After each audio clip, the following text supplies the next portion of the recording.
Byways of Bombay ***** produced by Eric Eldred, Jerry Fairbanks, and the online distributed proofreading team Byways of Bombay. By S. M. Edwards, CVO preface to the first edition. The various chapters of this book originally appeared under the nom de plume Vitonensis in the Times of India, to the proprietors of which journal I am indebted for permission to publish them in book form. They cannot claim to be considered critical studies, but are merely a brief record of persons whom I have met and of things that I have seen during several years' service as a government official in Bombay. In placing them before the public in their present form, I can only hope that they will be found of brief interest by those unacquainted with the inner life of the city of Bombay. Head Police Office, Bombay, June 1912. SME Preface to the second edition. The first edition of Byways of Bombay having been sold out within a month, Messrs. Tirupur Evala Sons and Company have interested themselves in publishing the present edition, which includes several illustrations by Mr. M. V. Durandar and an additional article on the Tilak riots which appeared in the Bombay Gazette in August 1908. My acknowledgements are due to the editor for permission to republish this article. Head Police Office, Bombay. November 1912. S. M. Edwards. Contents I. The Spirit of Chandra by 2. Bombay Scenes 3. Shadows of Night 4. The Birthplace of Shivaji v. The Story of Imtiyazan 6. The Bombay Muharram 7. The Possession of Afiza 8. Akasyamba Den 9. The Ganesh Caves X. A Bandari Mystery 11. Scenes in Bombay 12. Citizens of Bombay 13. The Cities of Bombay 14. A Konkan Legend 15. Nurjan 16. Governor and Kolai 17. The Tribe Errant 18. The Pandulana Caves 19. Fateh Muhammad XX. The Tilak Riots Illustrations. One Spirit of Chandra by 2. A Mill Hand 3. A Merwari Selling Batasa 4. The Seller of Malpura Jalai B5. A Kolai Woman 6. The Pan Seller 7. An Opium Club 8. A Madak Khana 9. Imtiyazan 10.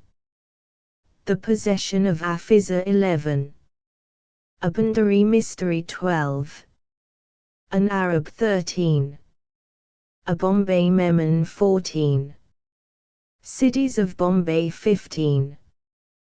The Pashrama and the Chitpavans 16. Nur the 17th of January. A Kolai 18. A Dakani Fruit Seller 19. The Coffee Seller 20. Fateh Muhammad, illustration, The Spirit of Chandrabai, The Spirit of Chandrabai. A study in protective magic. Fear reigned in the house of Vishnu the fisherman, for, but a week before, his wife Chandra had died in giving birth to a child who survived his mother but a few hours, and during those 7 days all the elders and the wise women of the community came one after another unto Vishnu and, impressing upon him the malignant influence of such untimely deaths, bade him for the sake of himself and his family do all in his power to lay the spirit of his dead wife. So on a certain night early in December, Vishnu called all his caste brethren into the room where Chandra had died, having first arranged there a brass salver containing a ball of flour loosely encased in thread, a miniature cot with the legs fashioned out of the berries of the bhendi, and several small silver rings and bangles, a coral necklace and a quaint silver chain, which were destined to be hung in due season upon the wooden peg symbolical of his dead wife's spirit in the Devagar, or God's room, of his house. And he called thither also Rama the Gondali, master of occult ceremonies, Vishram, his disciple, and Krishna the begat or medium, who is beloved of the ghosts of the departed and often bears their messages unto the living.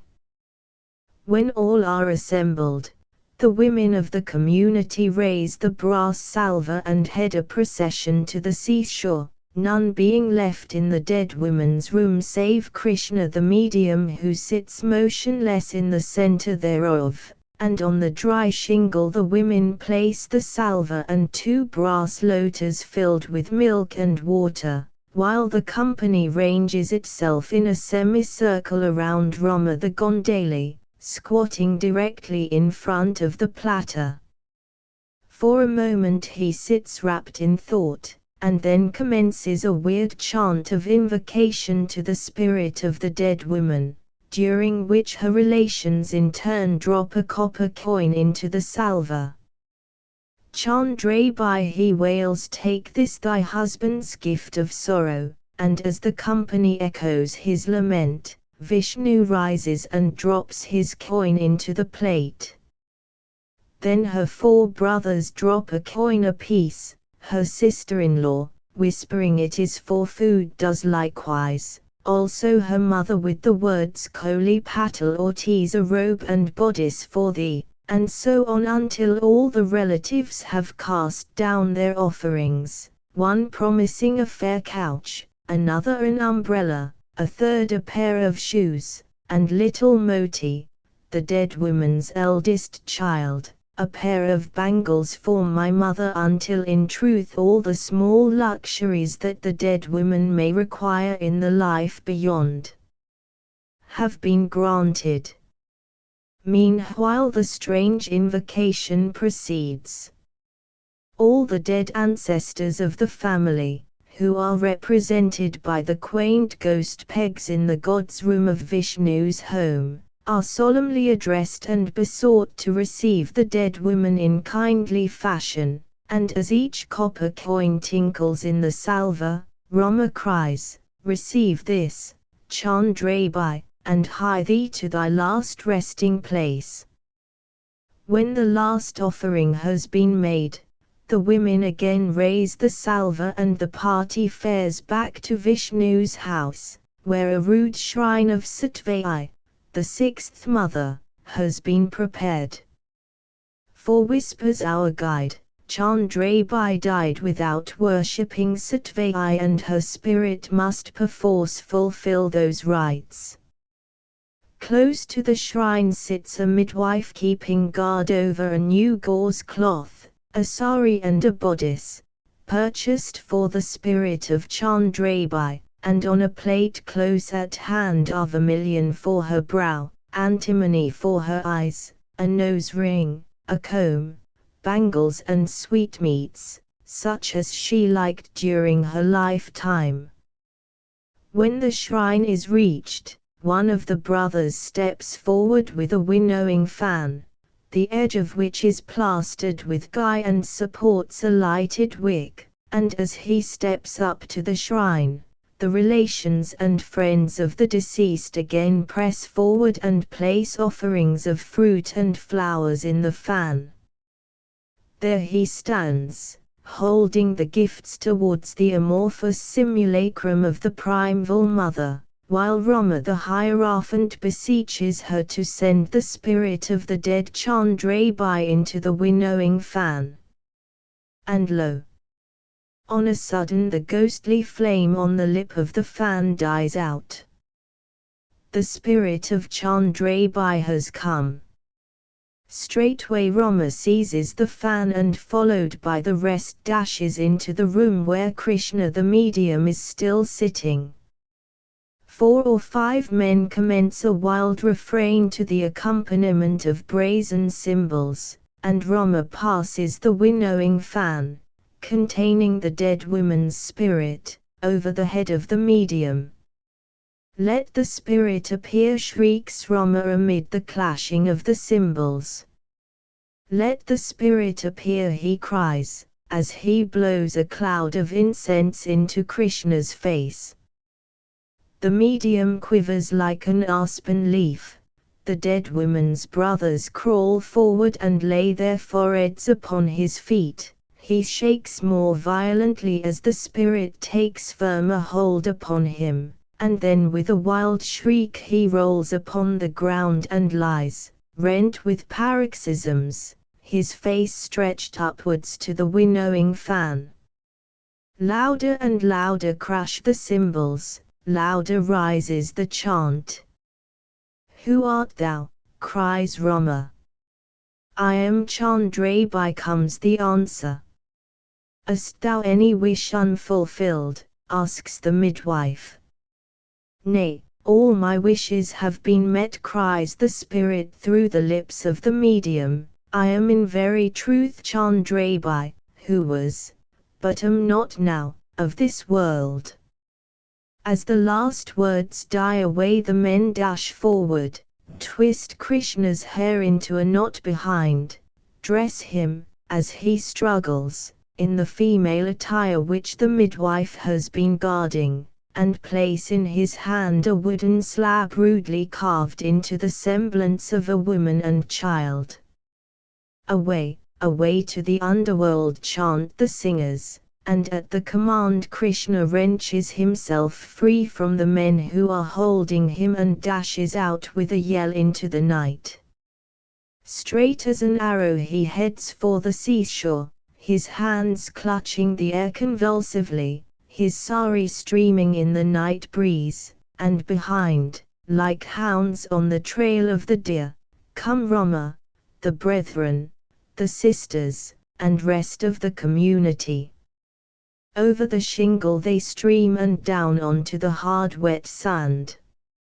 Someone digs a hole, another produces a black cock, and Rama with a knife cuts its throat over the hole, imploring the spirit's departure, at the very moment that Krishna with a final shriek plunges into the sea. They follow him, carry him out of danger, and lay him, stark and speechless, upon the margin of the waves. Thence, after a pause and a final prayer, they bear him homeward, as men bear a corpse, nor leave him until he has regained consciousness and his very self. For with that last shrill cry the ghost of Chandrabai fled across the waste waters to meet the pale ancestral dead and dwell with them forevermore, and the house of Vishnu the fisherman was freed from the curse of her vagrant and unpropitiated spirit. "She has never troubled me since that day," says Vishnu, "but at times when I am out in my fishing boat and the wind blows softly from the west, I hear her voice calling to me across the waters. And one day, if the gods are kind, I shall sail westward to meet her." Asterisk asterisk asterisk asterisk asterisk 2. Bombay scenes. Morning. Binishin Barsari Juio Guzarium Bibin Kinisharat Zijahani Guzaran Mara Base. So wrote the great poet of Persia, "Sit thou on the bank of a stream and in the flow of its waters watch the passing of thy life. Than this a vain and fleeting world can grant thee no higher lesson. Of the human tides which roll through the streets of the cities of the world, none are brighter or more varied than that which fills the streets of Bombay. Here are Memon and Khoha women in shirt and trousers, kurta and isa, of green and gold or pink or yellow, with dark blue sheets used as veils, wandering along with their children dressed in all the hues of the rainbow. Here are sleek Hindus from northern India in soft muslin and neat-coloured turbans, Gujaratis in red headgear and close-fitting white garments, Kutchi seafarers, descendants of the pirates of dead centuries, with clear-cut bronzed features that show a lingering strain of Med or Jat, clad in white turbans, tight jackets, and waistcloths girded tightly over trousers that button at the ankle. There, mark you, are many Bombay Mohammedans of the lower class with their long white shirts, white trousers and skull caps of silk or brocade. There too is every type of European from the almost albino Finn to the swarthy Italian, sailors most of them, accompanied by a few Bombay roughs as land pilots, petty officers of merchant ships, in black or blue dress, making up a small private cargo of Indian goods with the help of a native broker, English sailors of the Royal Navy, English soldiers in khaki, Arabs from Syria and the valley of the Euphrates, half Arab, half Persian traders from the Gulf, in Arab or Old Persian costumes and black turbans with a red border.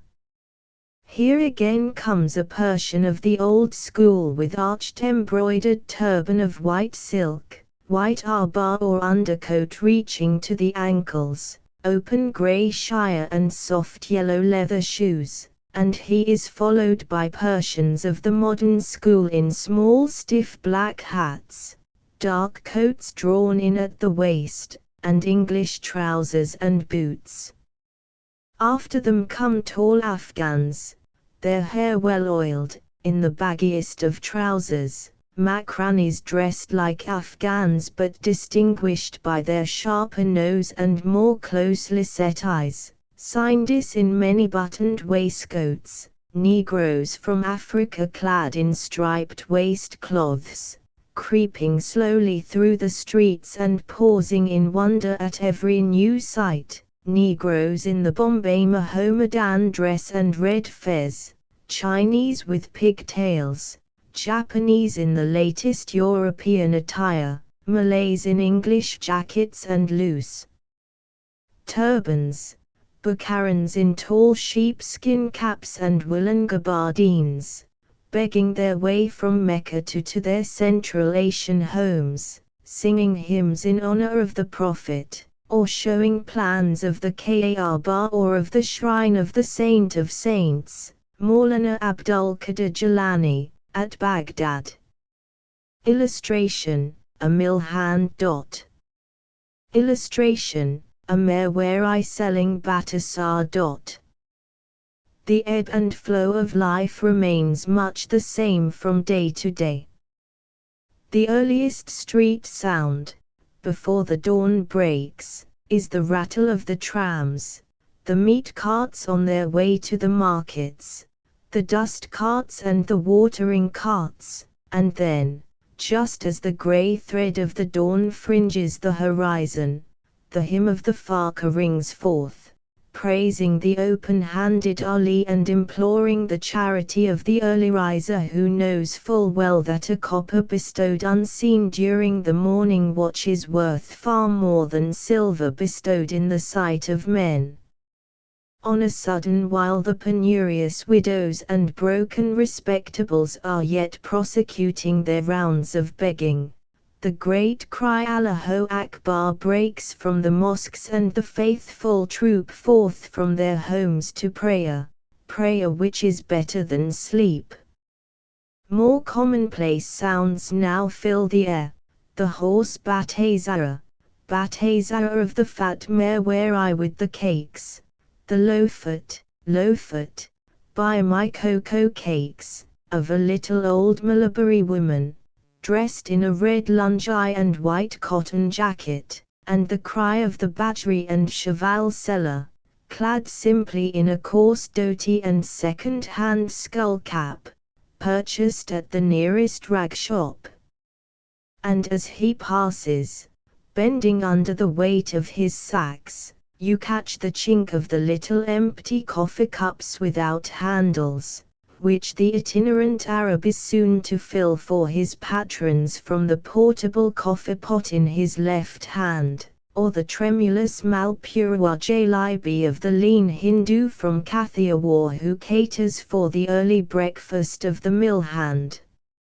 Mark him as he pauses to oblige a customer, mark his oil-stained shirt and loose turban, once white but now deep brown from continual contact with the bottom of his tray of oil-fried sweetmeats. Watch him as he worships with clasped hands the first coin that has fallen to his share this morning, calling it his bony or lucky handsill and striking it twice or thrice against the edge of his tray to ward off the fiend of no custom.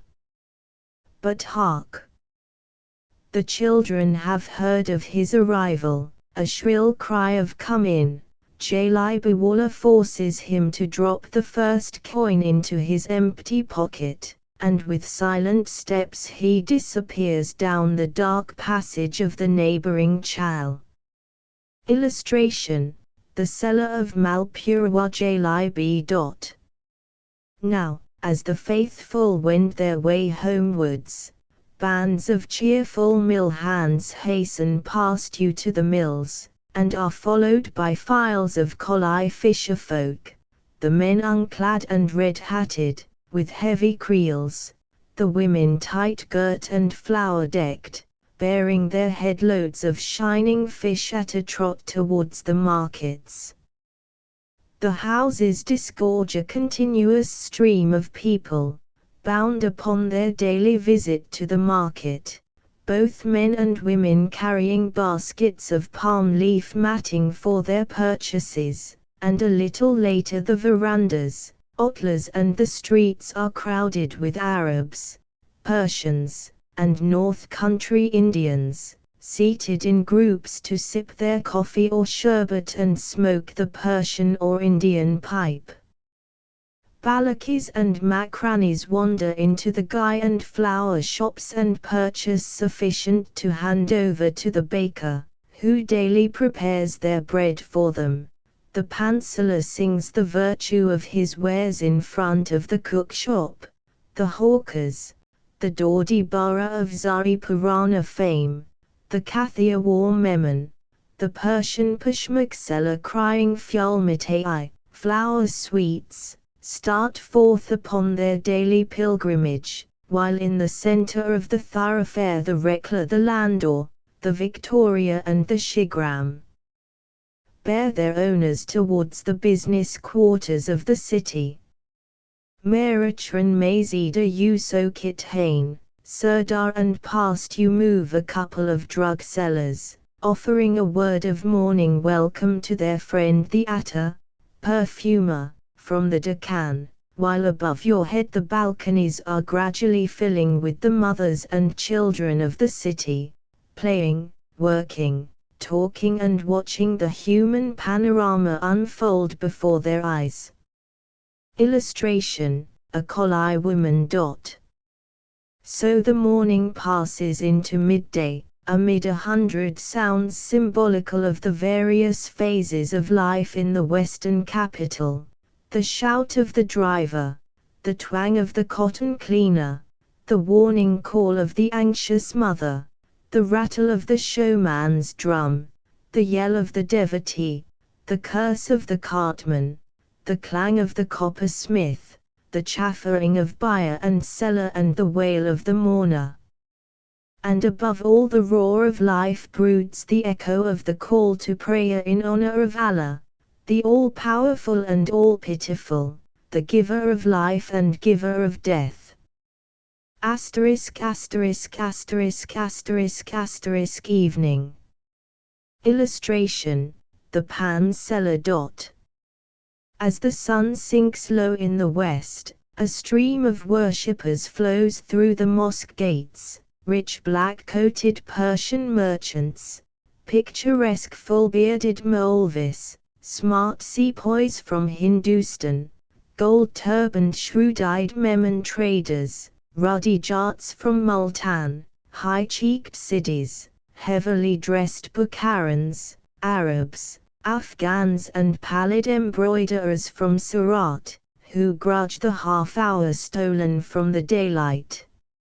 At the main entrance of the mosques gather groups of men and women with sick children in their arms, waiting until the prayers are over and the worshippers file out, for the prayer-laden breath of the truly devout is powerful to exorcise the demons of disease, and the child over whom the breath of the worshipper has passed has fairer surety of recovery than can be gained from all the nostrums and charms of the Syed and Hakim.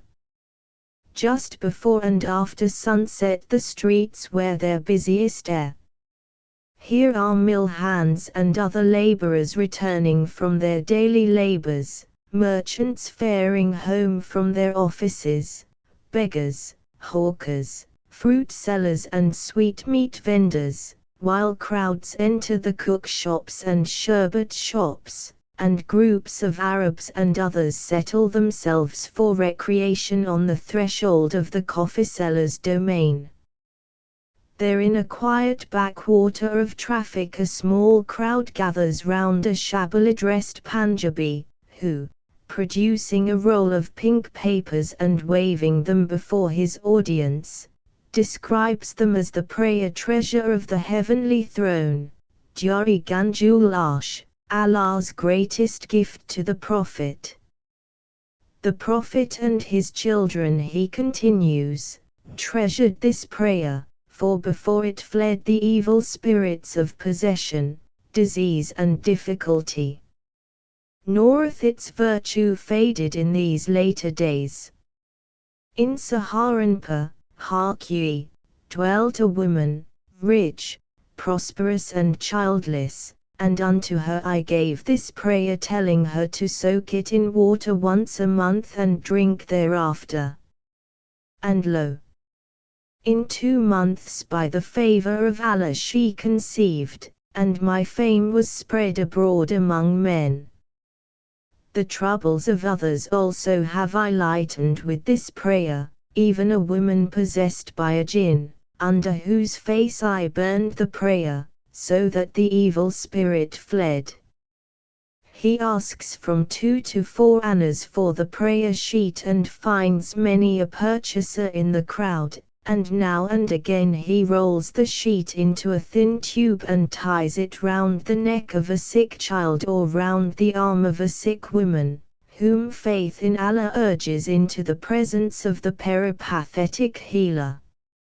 O, ye lovers of the beauties of the Prophet, he cries, faith is the greatest of cures. Have faith and ye have all. Know ye not that Allah bade the Prophet never pray for them that lacked faith, nor pray over the graves of those of little faith?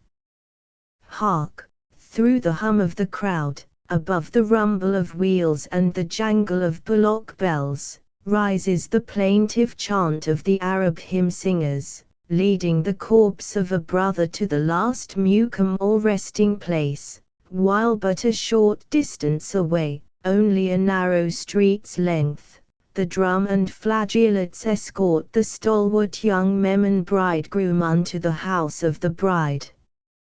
Thus is it ever in this city of strange contrasts.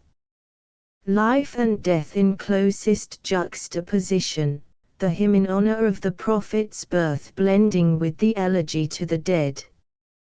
Bagpipes are not unknown in the Musalman quarters of Bombay, and not infrequently you may watch a crescent of 10 or 12 wild Arab sailors in flowing brown gowns and party-colored headscarves treading a measure to the rhythm of the bagpipes blown by a younger member of their crew. The words of the tune are the old words La ilaha illallah, set to an air ended from centuries past to the desert roving Bedouin, and long after distance has dulled the tread of the dancing feet, the plaintive notes of the refrain reach you upon the night breeze. About midnight the silent streets are filled with the long-drawn cry of the shampooer or barber, who by kneading and patting the muscles induces sleep for the modest sum of 4 annas, and barely has his voice died away than the muezzin's call to prayer falls on the ear of the sleeper, arouses in his heart thoughts of the past glory of his faith, and forces him from his couch to wash and bend in prayer before him who fainteth not, whom neither sleep nor fatigue overtaketh. During the hot months of the year the closeness of the rooms and the attacks of mosquitoes force many a respectable householder to shoulder his bedding and join the great army of street sleepers, who crowd the footpaths and open spaces like shrouded corpses. All sorts and conditions of men thus take their night's rest beneath the moon: Rangaris, Kasais, bakers, beggars, wanderers, and artisans, the householder taking up a small position on the flags near his house, the younger and unmarried men wandering further afield to the nearest open space, but all lying with their head towards the north for fear of the anger of the Qutb or pole star. Qibla Mafkata Hai, Pa Qutb Hajis Nahin. The Qibla forgives, but the Qutb never. The sights and sounds vary somewhat at different seasons of the year. During Ramazan, for example, the streets are lined with booths and stalls for the sale of the rice grill or faluda, which is so grateful opposite to the famishing faithful, hurrying dinnerless to the nearest mosque. When the evening prayer is over and the first meal has been taken, the coffee shops are filled with smokers, the verandas with men playing shoza or draughts, while the air is filled with the cries of iced drink sellers and of beggars longing to break their fast also. Then about 8 p.m., as the hour of the special Ramazan or Tarawih prayer draws nigh, the mosque beadle, followed by a body of shrill-voiced boys, makes his round of the streets, crying Namaz Tayahai, Charlo, and all the dwellers in the Musulman quarter hie them to the house of prayer. It is in the comparative quiet of the streets by night that one hears more distinctly the sounds in the houses. Here rises the bright note of the shady or luck songs with which during the livelong night the women of the house dispel the evil influences that gather around a birth, a circumcision or a Bismillah ceremony. There one catches the passionate outcry of the husband vainly trying to pierce the deaf ear of death. For life in the city has hardened the hearts of the faithful, and has led them to forget the kindly injunction of the Prophet, still observed in small towns or villages up country: neither shall the merry songs of birth or of marriage deepen the sorrow of a bereaved brother. The last sound that reaches you as you turn homewards is the appeal of the sale or begging fakir for 100 rupees to help him on his pilgrimage. All night long he tramps through the darkness, stopping every 20 or 30 paces to deliver his sonorous prayer for help, nor ceases until the muezzin voices the summons to morning prayer. He is the last person you see, this strange and portionless darwesh of the shadows, and long after he has passed from your sight, you hear his monotonous cry, Hazrat Shah Ali, Kalendar Hazrat Zazari Zabaksh, Hazrat Shah Jai Suderos Khwaja Bandinawas Hazrat Lal Shahbaz Ke Nam Saw Rupai Hajjul Beat Ka Karch Dilwo. He has elevated begging to a fine art, and the 12 Imams guard him from disappointment. 3 Shadows of Night.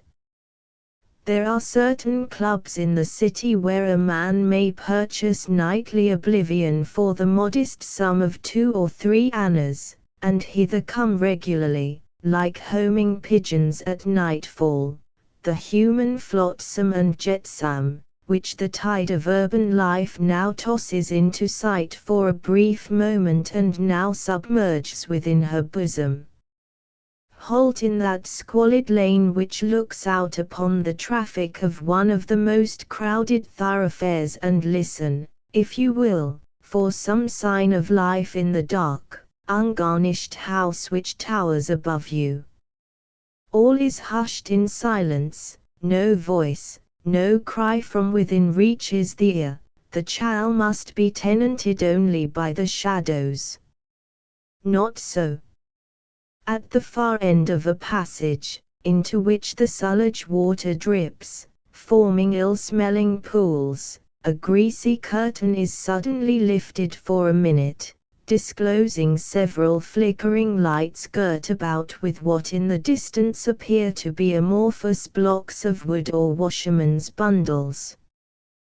Grope your way down the passage, push aside the curtain with your stick. It is far too foul to touch with the hand, and the mystery is made plain. The room with its tightly closed shutters and smoke-blackened walls is filled with recumbent men, in various stages of dishabille, all sunk in the sleep which the bamboo pipe and the little black pellets of opium ensure.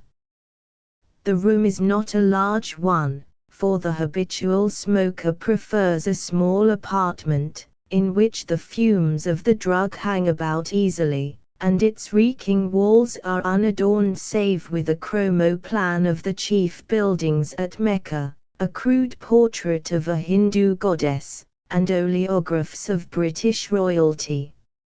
It were all the same if these were absent, for the opium smoker comes not hither to see pictures, save those which the drugged brain fashions, and cares not for distinctions of race, creed or sovereignty.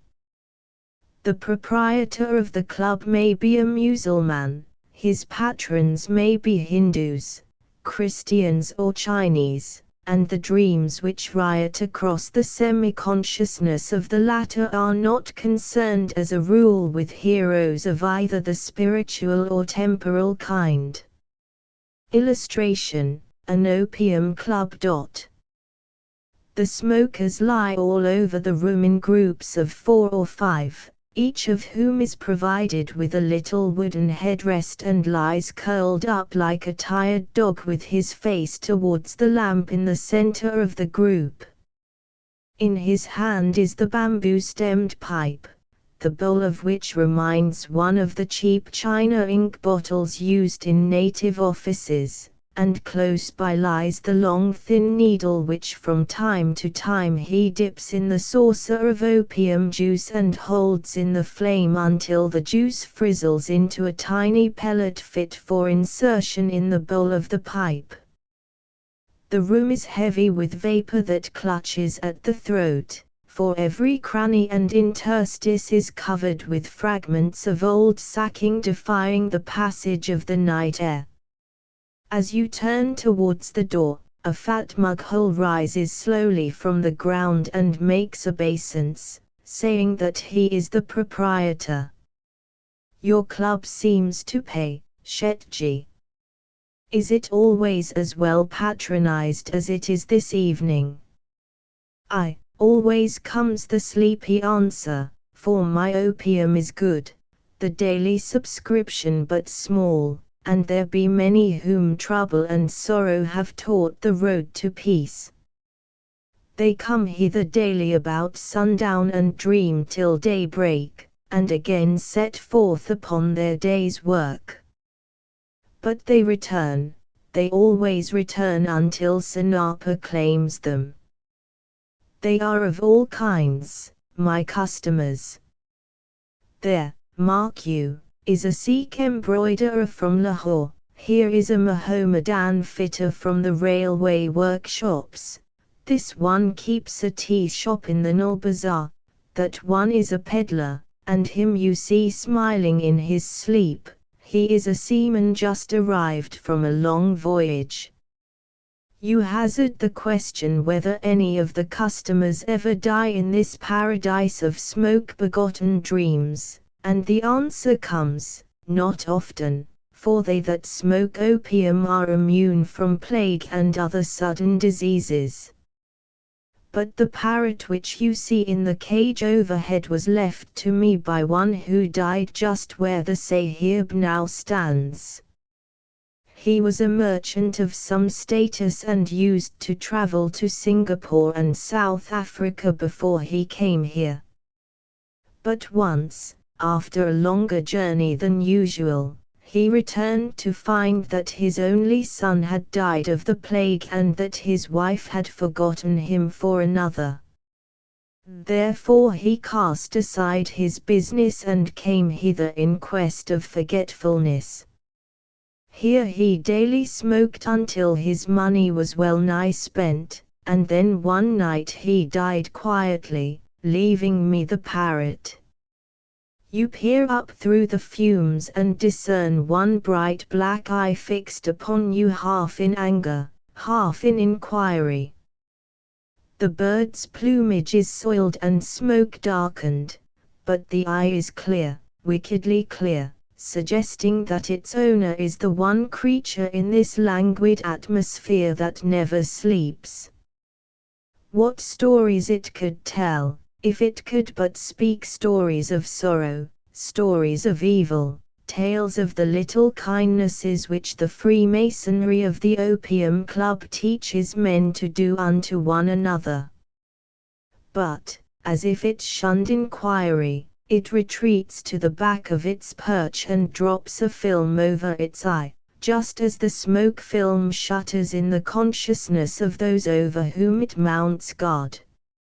Further down the indescribable passage is a similar room, the occupants of which are engaged in a novel game.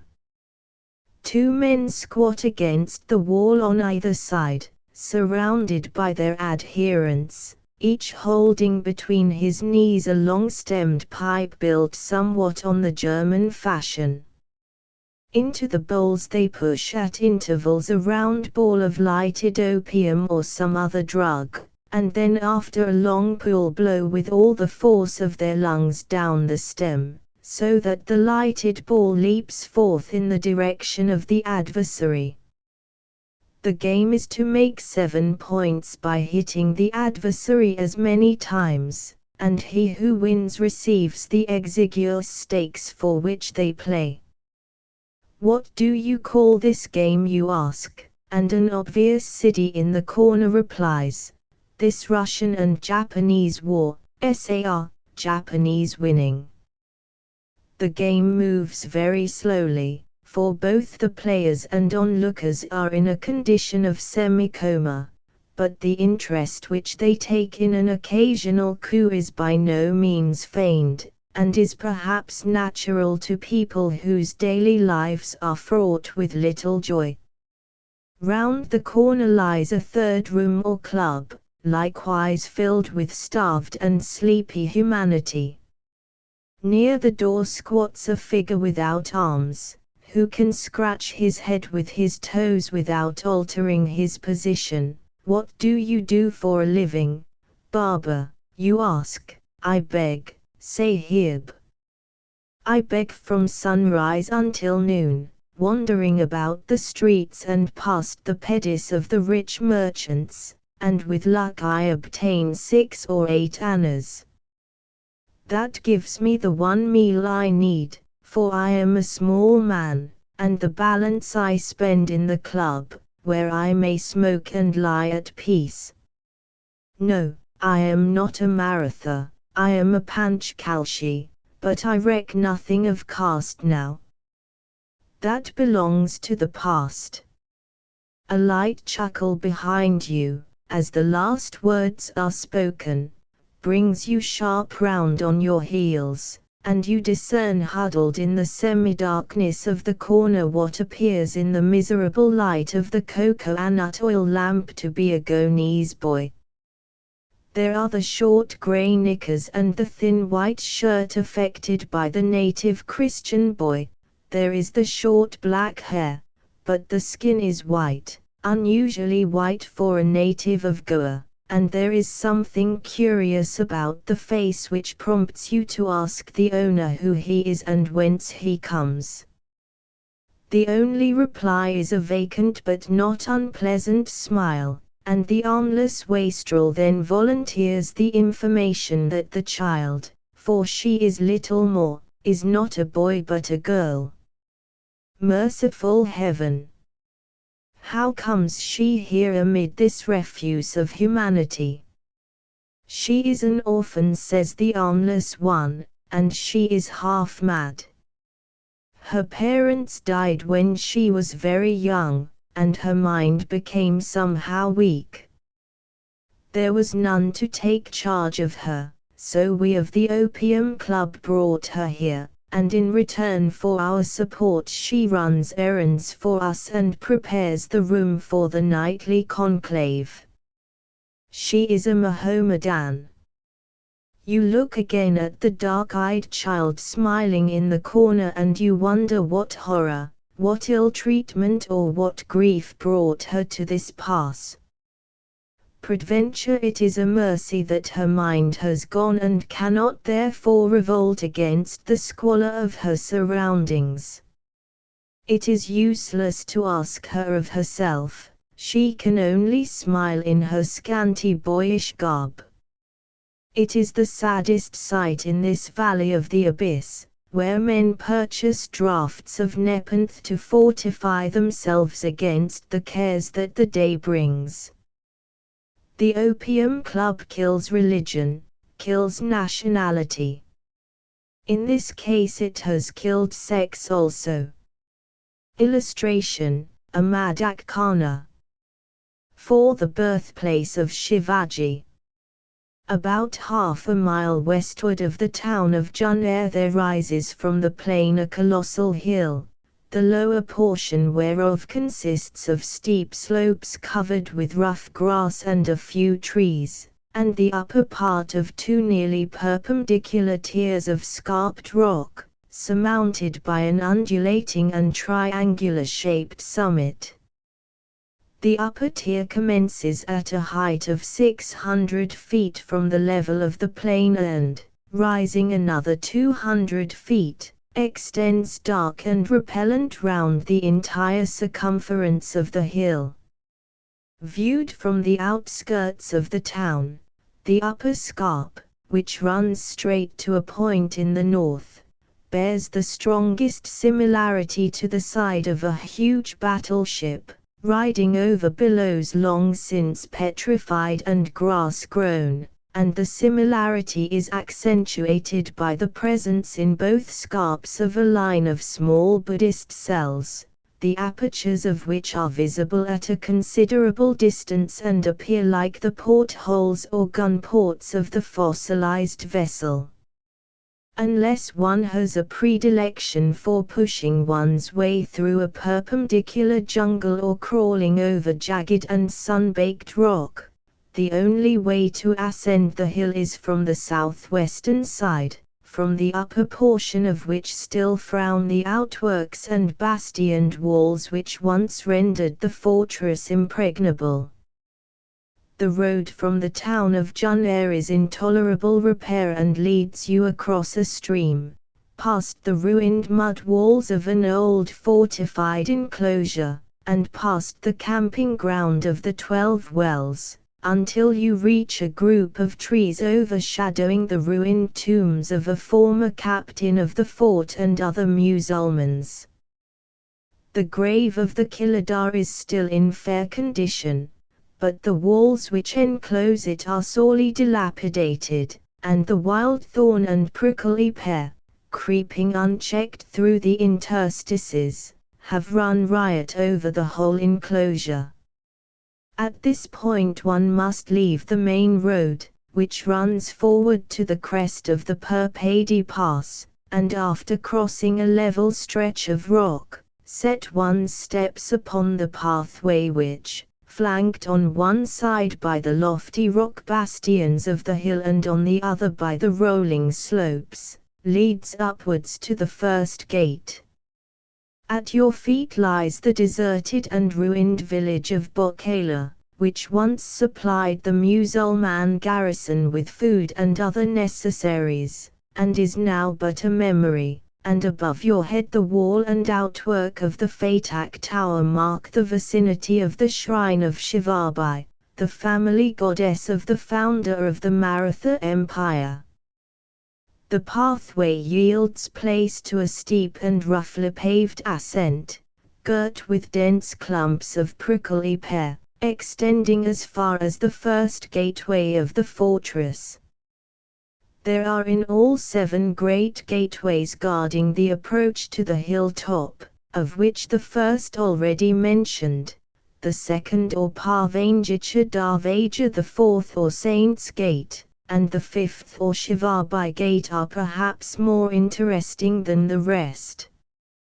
One wonders why there should be 7 gateways, no more and no less.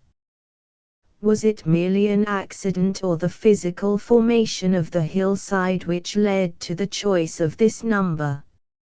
Or was it perhaps a memory of the mysterious power of the number 7 exemplified in both Hebrew and Hindu writings, which induced the Musalman to build that number of entrances to his hill citadel?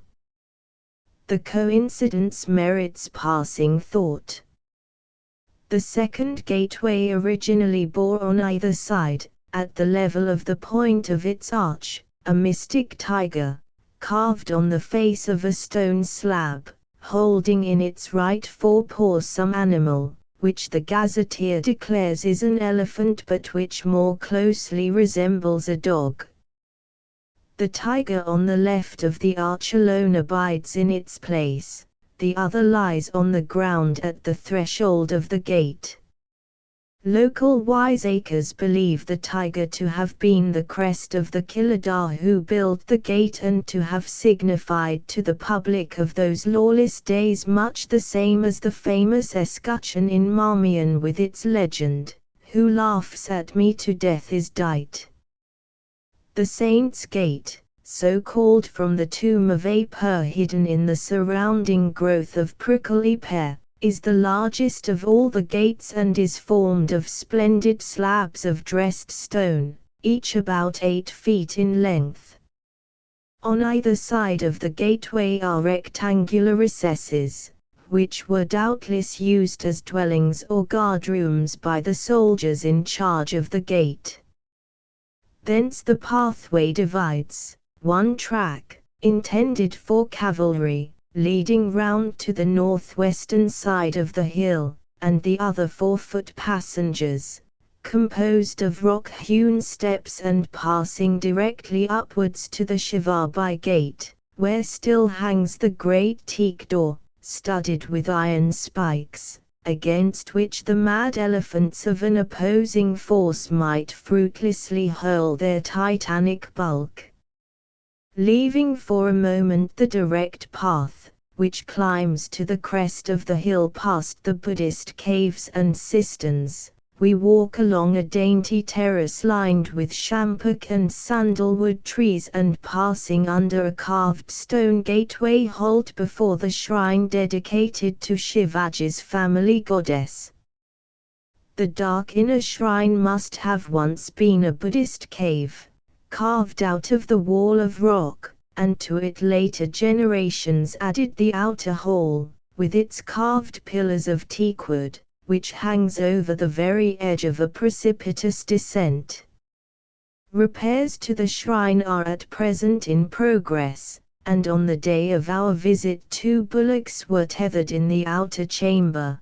The materials of the stonemason were lying here and there among the carved pillars, and a painfully modern stone wall is rising in face of the austere threshold of the inner sanctuary. The lintel of the shrine is surmounted with inferior colored pictures of Hindu deities, and two printed and tolerably faithful portraits of the great Maratha chieftain. Thence, in the words of the poet, we turned and slowly clomb the last hard footstep of that iron crag, and traversing the seventh and last gate reached the ruined Ambarkhana or elephant stable on the hill-top. It is a picture of great desolation which meets the eye. The fragment of a wall or plinth, covered with rank creepers, an archway of which the stones are sagging into final disruption, and many a tumulus of coarse brown grass are all that remain of the wide buildings which once surrounded the Ambarkhana. The latter, grey and time-scarred, still rears on high its double row of arched vaults, but vandalism, in the guise of the local shepherd and grass-cutter, has claimed it as her own and has bricked up in the rudest fashion, for the shelter of goats and kine, the pointed stone arches which were once its pride. Another noteworthy feature of the summit of the hill is a collection of stone cisterns of varying ages, still containing water. The smaller open cisterns, in which the water is thick and covered with slime, are of Musulman origin, but there are one or two in other parts of the hill which clearly date from Buddhist ages and are coeval with the rock cells. The most important and interesting of all are four large reservoirs, supported on massive pillars and hewn out of the side of the hill, which date from about 1100 AD, and were in all probability built by the Yadav dynasty of Deodhiri. One of them, known as Ganga and Jamna, is full of clear cool water which, the people say, is excellent for drinking. Here again the hand of the Vandal has not been idle, for such names as Gopal, Ramchandra, etc., are scrawled in English characters over the face of the chief reservoir, the holiday work no doubt of schoolboys from Junair. The presence of these four reservoirs, coupled with other disappearing clues, proves that between the Buddhist era and the date of the Musulman conquest, the hill must have been fortified and held by Hindu chieftains, probably the Yadavas already mentioned. The purely Musulman remains include the Ambarkhana, a prayer wall or aga, the skeleton of a mosque, with a delicate flying arch, and a domed tomb. In front of the prayer wall still stands the stone pulpit from which the Maulvis of the fortress preached and intoned the daily prayers, but neither the prayer wall nor the mosque have withstood the attacks of time as bravely as the tomb. For here scarce a stone has become displaced, and the four pointed arches which rise upwards to the circular dome are as unblemished as on the day when the builder gazed upon his finished work and found it good.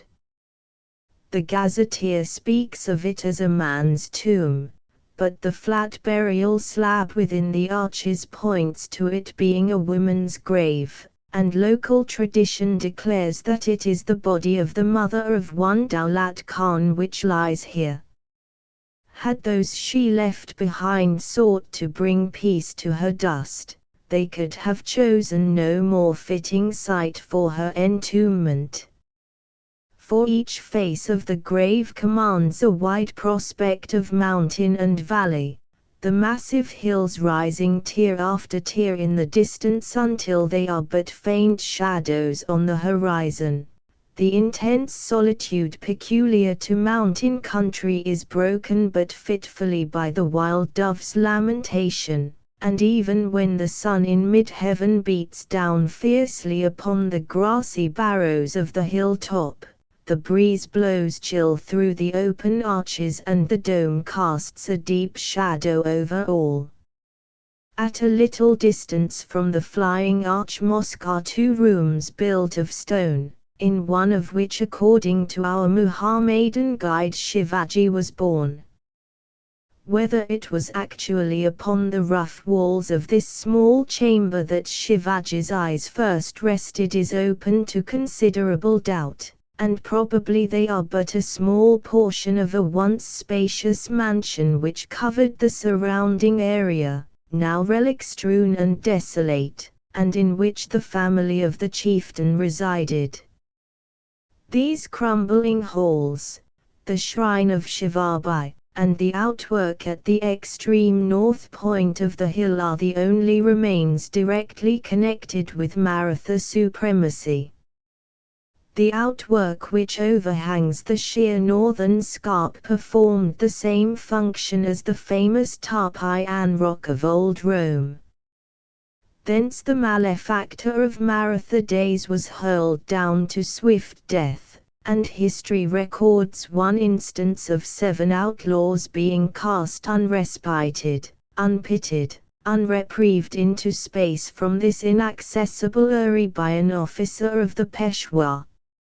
Viewed from this point, the whole plain seems a vast brown sea streaked here and there with green, and the smaller hills rise like islands from it, their feet folded in the mist which creeps across the levels. To the north, beyond the larger ranges which encircle the valley, the peak of Hariskandra Gord is dimly visible, towering above the Sayadris, and across the plain to eastward the Suleiman range ends in the huge rounded shoulders of the Ganesh Lena spur. Shivna has known many changes. It gave shelter to the Buddhist in the 1st and 2nd centuries of the Christian era. It was excavated and fortified by early Hindu kings who in turn yielded place to the imperial banditti, and they held it until the English came and cried a truce to the old fierce wars. And all these have left traces of their sovereignty amid the rocks, the grass and the rank weeds of the hill. It is a living illustration of the words of the poet, think. In this Batadi caravanserai whose portals are alternate night and day, how Sultan after Sultan with his pomp abode his destined hour and went his way. V. The story of Imtiyazan. The scene of her earliest memories was a small room with spotless floor cloth, the windows whereof looked out upon the foliage of bur and tamarind. During the day a black-bearded man would recline upon the cushions, idly fondling her and calling her Piai, dearest, and at night a pretty young woman would place her in a brightly painted chilla, swinging cot, and sing her to sleep. Then the scene changes. He of the black beard is away, and the form of the beloved lies stark beneath a white sheet while mysterious women folk go to and fro within the house. A kindly-faced old man, who in earlier days had helped her build little dust heaps beneath the trees, takes her from the warm cot and hands her over to a woman of stern face and rasping tongue, with whom she dwells disconsolate until one fateful day she finds herself alone in a marketplace, weeping the passionate tears of the waif and orphan. But deliverance is at hand. The sight of the weeping child touches a chord in the heart of Gaur Jan, the famous dancing girl of Lahore. She takes the orphan home, christens her Imtiyazan, and does her best to blunt the evil memories of her desertion. Gaur Jan did her duty by the child according to her lights. She engaged the best gawaias to teach her music, the best Kathaks to teach her dancing, the best ustads to teach her elocution and deportment, and the best of munches to ground her in Urdu and Persian belles lettres, so that when Imtiyazan reached her 15th year her accomplishments were noised abroad in the bazaar. Beautiful too she was, with the fair complexion of the border races, slightly aquiline nose, large dark eyes and raven hair, the latter unadorned and drawn simply back in accordance with the custom of her mother's people which forbids the unmarried girl to part her hair or deck it with flowers. Her Indo-Punjabi dress, the loose many-folded trousers, the white bodice and the silver-bordered scarf of rose pink, but added to her charm. Yet was Gaur Jan troubled at heart, for the girl was in her eyes too modest, too retiring, and cared not at all whether her songs and dances found favor with the rich landholders, Sikh sardars and the sons of Babu millionaires, who crowded to Gaur Jan's house. Alas, sighed Gaur Jan, she will never be like Chanda Malika, gay, witty and famous for generations. Her education has been wasted, and her name will die. But Imtiyazan only pouted and answered, I care not to throw good saffron before asses. Illustration, Imtiyazan. Then fate cast the die. Her munshi one day brought to the house a Musalman, dressed in the modern attire of young India, who had acquired such skill in playing the sitar, that he was able straightway and without mistake to accompany Imtiyazan's most difficult songs. Thereafter he came often to the house and gradually played himself into the affection of the young girl, who after some hesitation consented to marry him and elope with him to a distant city. Thus Imtiyazan left the house of her girlhood and fled with her husband to Bombay. Money they had not, wherefore Imtiyazan, not without a pang, sold her necklace of gold beads and bravely started housekeeping in the one small room they chose as their home, while he went forth to seek employment worthy of his degree at the Calcutta University and of his Rohilla ancestry. But alas, work came not to his hands, and as the money slowly dwindled, he grew morose and irritable and often made her weep silently as she sat stitching the embroidery designed to provide the daily meal. She knew full well that vain pride balked his employment, and after many a struggle she prevailed upon him to become a letter writer. An undergraduate, who has read Herbert Spencer, Comte and Voltaire, said he, cannot demean himself to letter writing for the public, to which she justly replied that an education which prevents a man earning his daily bread must be worthless. So in due course he installed himself with an ill grace upon the footpath of Pendi Bazaar with portfolio and inkhorn, writing letters for uneducated Musulmans, petitions for candidates and English accounts for butlers. And the more he wrote, the more convinced he became that he was sacrificing himself for a woman who could not realize the measure of his fall.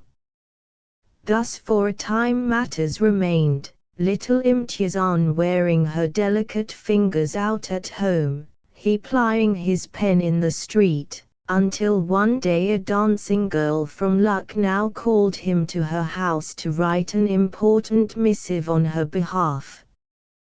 This chance acquaintance ripened into a friendship that boded no good for Imtiyazan, for within a month, amid specious statements of lucrative employment and fair promises of future well-being, he bade her prepare to leave the small room and accompany him to a larger house, fronting a main thoroughfare, which, said he, would henceforth be their home.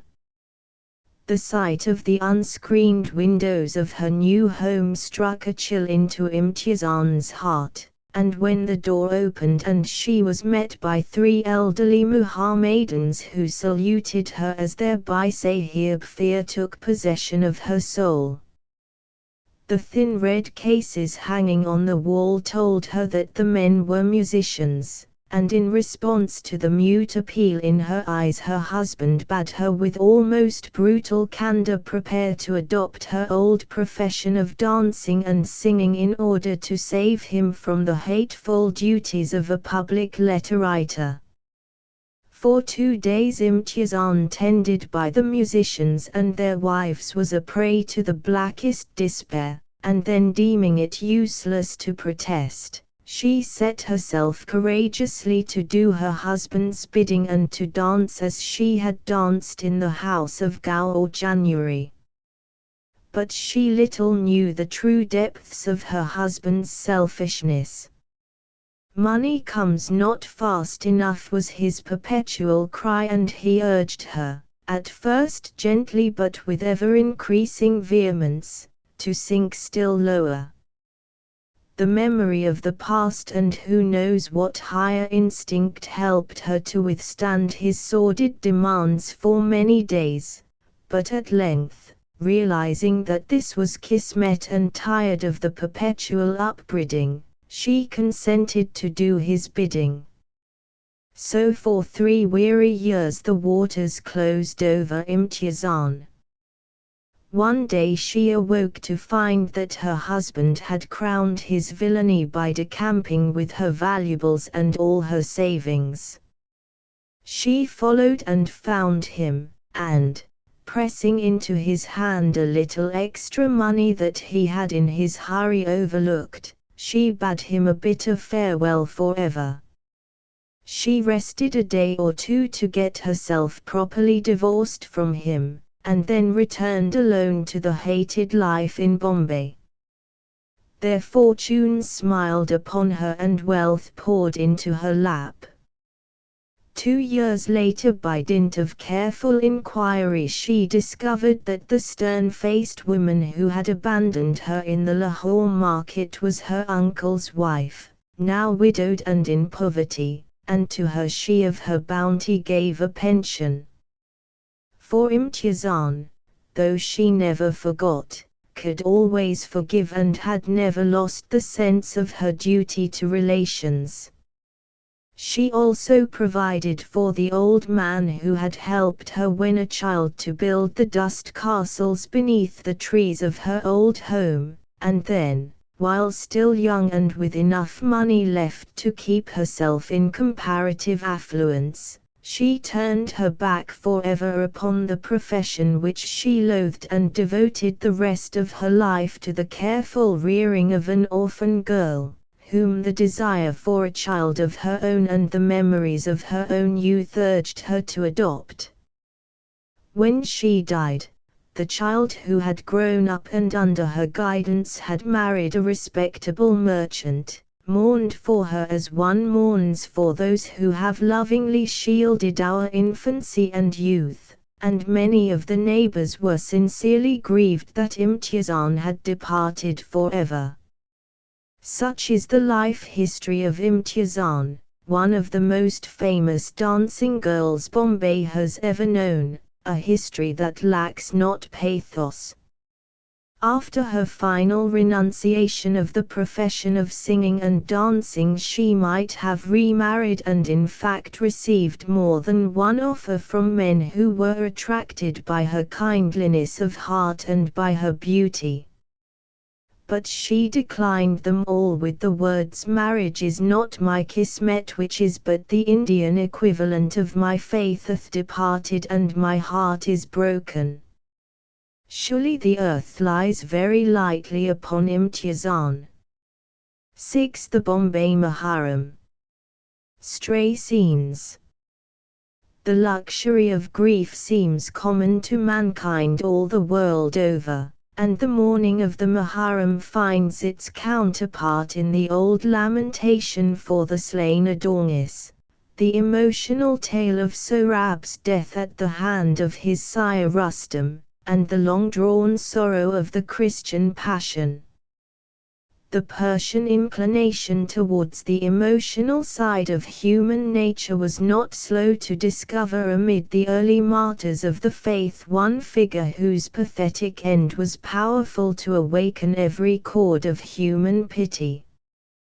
The picture of the women and children of high lineage deceived, deserted and tortured with thirst, of the child's arms lopped at the wrist even at the moment they were stretched forth for the blessing of the Imam, of the noblest chief of Islam betrayed and choosing death to dishonor, of his last lonely onset, his death and mutilation at the hand of a former friend and fellow champion of the faith. This picture indeed appealed and still appeals, as no other can, to the hidden depths of the Persian heart.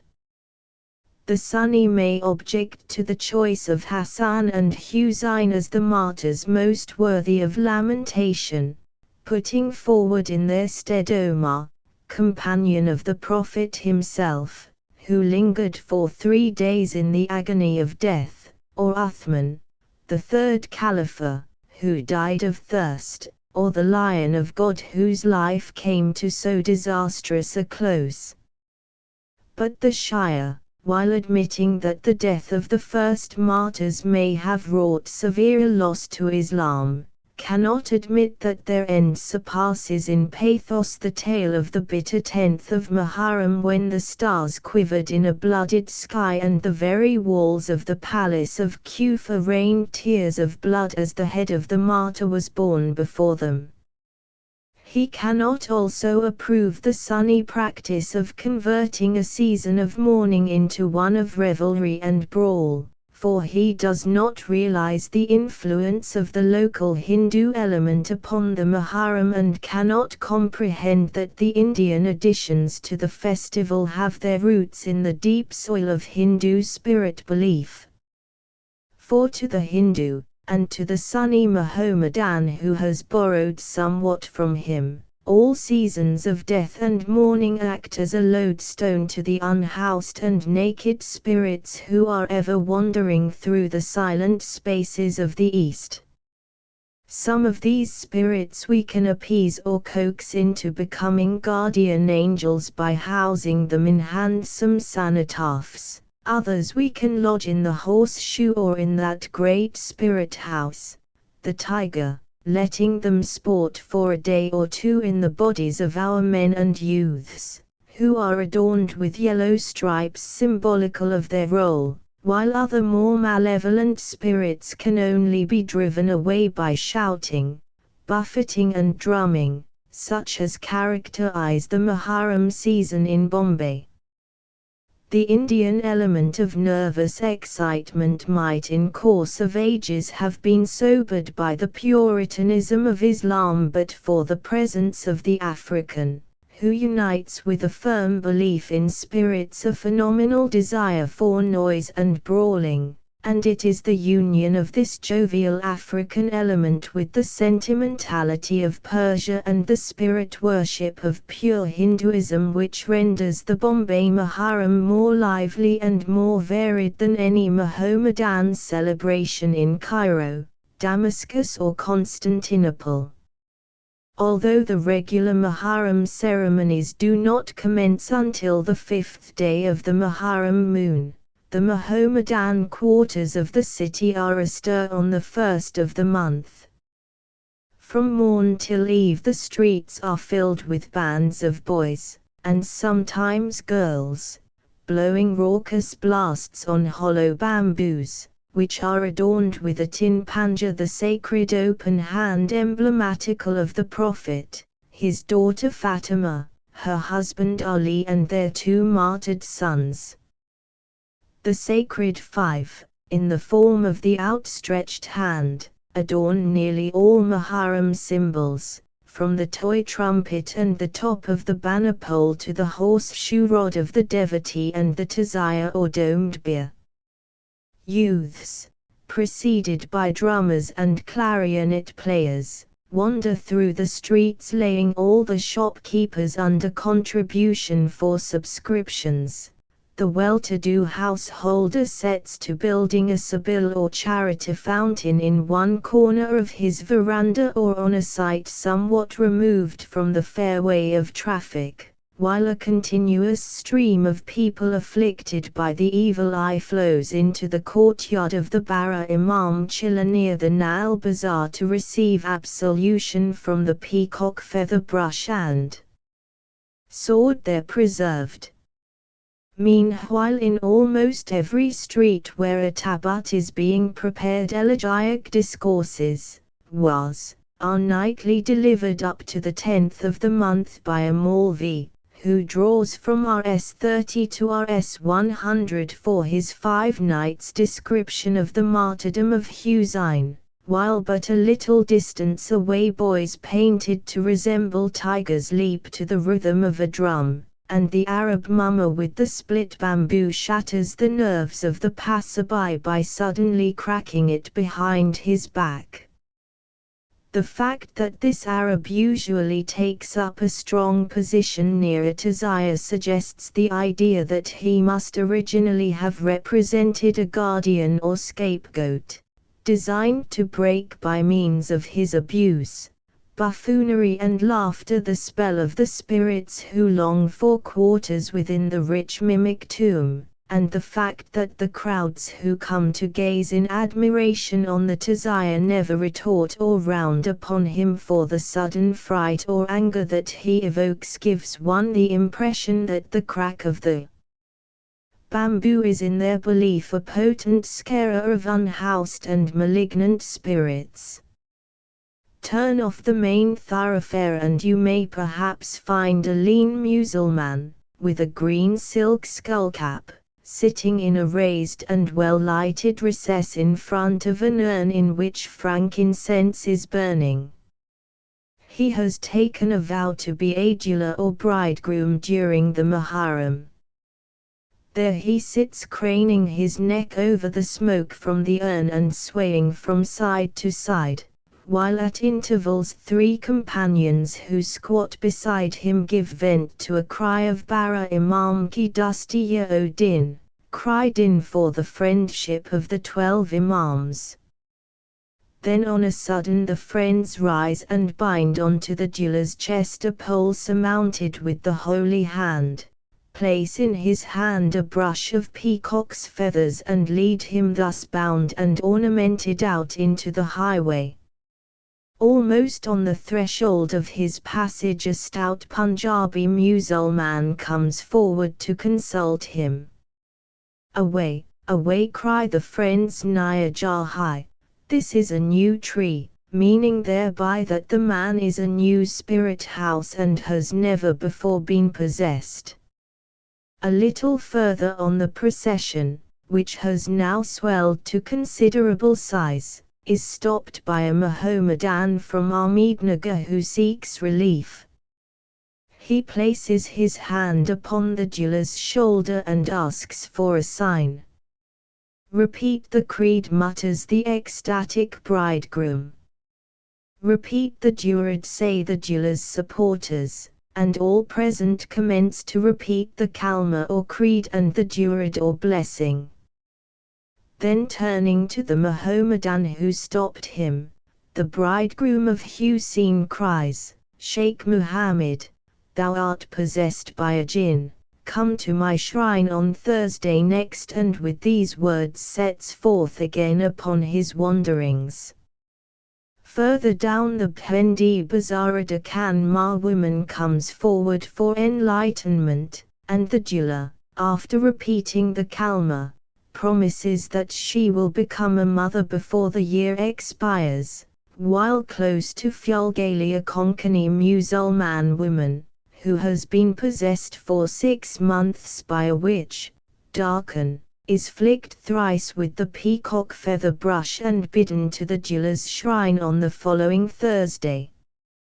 So the dula fares gradually forward, now stopped by a kunbi with a sick child, now by some Musulman mill hands, until he reaches the Bismillah shrine, where he falls forward on his face with frothing mouth and convulsed body. The friends help the spirit which racks him to depart by blowing into his ear a few verses of the Koran, whereat the jeweler, after a possession of about 4 hours, regains consciousness, looks around in surprise, and retires to his home fatigued but at last sane. Wherever a taziyah or tomb is a building, there gather all the Muharram performers, the Nile Sahibs or Lord Horseshoes, the tigers and the mummers of Protean disguise. The spot becomes an akada or tryst at which the tomb builders entertain all comers with draughts of sherbet or sugared water, but not with betel, which has no place in seasons of mourning. Here for example comes a band of Marathas and Kamathis with bells upon their ankles, who form a ring in front of the taziyah, while their leader chants in a loud voice, Alif Se Allah, B Se Bismillah, Jum Se Mari January Tajan Imam Hussein Kinyastaran. Alif for Allah, B for Bismillah, J for my life. An offering is this to Hussein. The chorus take up the refrain at intervals, accompanying it with the tinkle of the ankle bells, and then as distant drumming heralds the approach of a fresh party, they repeat the Muharram farewell Ishki Hussein, love of Hussein, and pass away with the answer of the tryst folk, Yadi Hussein, memory of Hussein, still ringing in their ears. The new party is composed of Bombay Musalman youths, the tallest of whom carries an umbrella made out of pink, green and white paper, under which the rest crowd and sing the following couplet relating to the wife and daughter of Hussein, Bano Ne Sakina Se Kaha. Tum Ko Kabar Hai Baba Game. Bano said unto Sakina, have you heard that your father is dead? This party in turn yields place to a band of pipers and drummers, accompanying men who whirl torches round their head so skillfully that the eye sees naught but a moving circle of flame, and they are succeeded by Musalman men and boys, disguised as Konkani fishermen and fishwives, who chant elegies to Hussein and keep the rhythm by clapping their hands or by swinging to and fro small earthen pots pierced to serve as a lamp. The last troop, dressed in long yellow shirts and loose yellow turbans, represent Swami Narayan priests and pass in silence before the glittering simulacrum of the martyr's tomb. The most curious feature of the Muharram celebration is the roistering and brawling of the tolis or street bands, which takes places for 2 or 3 nights after the 5th day of the month. Each street has its own band ready to parade the various quarters of the city and fight with the bands of rival streets. If the rivalry is good-humored, little harm accrues. But if, as is sometimes the case, feelings of real resentment are cherished, heads are apt to be broken and the leaders find themselves consigned to the care of the police. It is difficult to see the connection between these brawling street companies and the lamentation for Hassan and Hussein.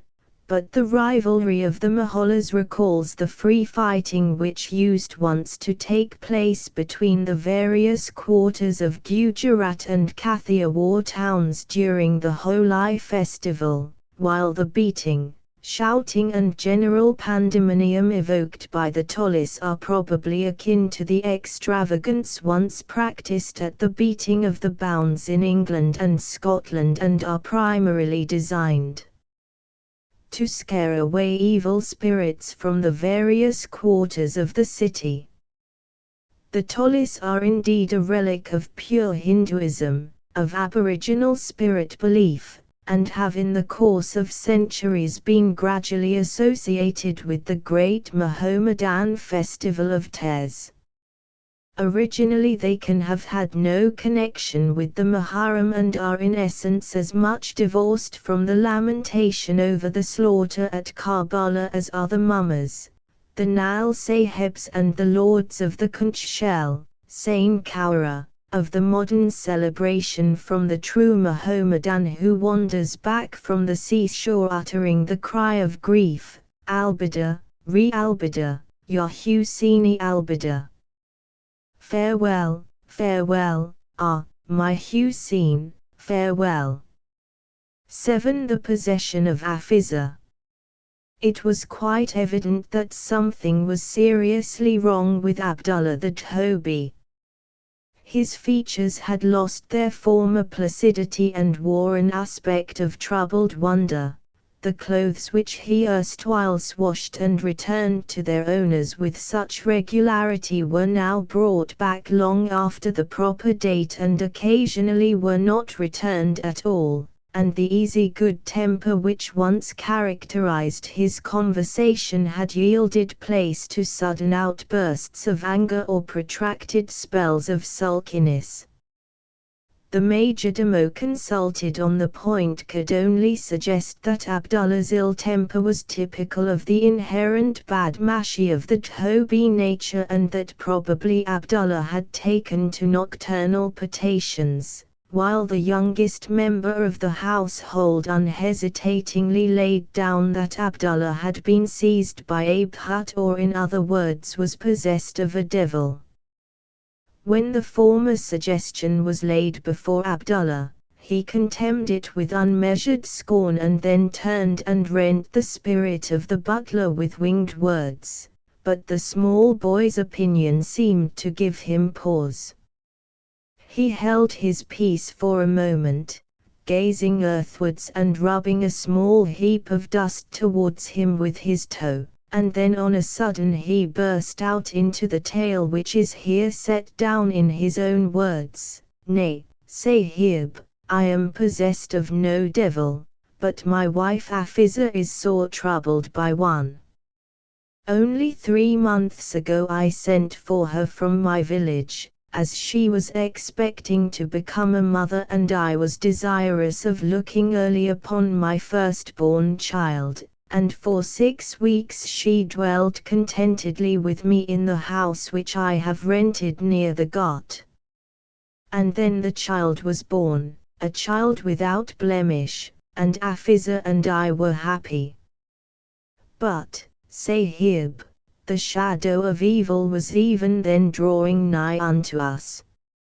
For on the 6th day after birth, when the midwife was about to light the 4-wicked lamp for the chatti ceremony, Hafiza suddenly cast the child from her, leaped wildly from the couch, tearing at her hair and swaying to and fro as one demented, and broke the lamp with her hands. And the midwife fled from the room crying for help, and brought my mother and my sister in to try and soothe her. And even while they wrestled with her spirit someone set light to the urn of frankincense, for it was the evening of Thursday, and as the thick smoke curled upwards towards Hafiza, she trembled and gasped out, "This is my house, and this woman hath been delivered on the spot where I died in childbirth 5 years ago.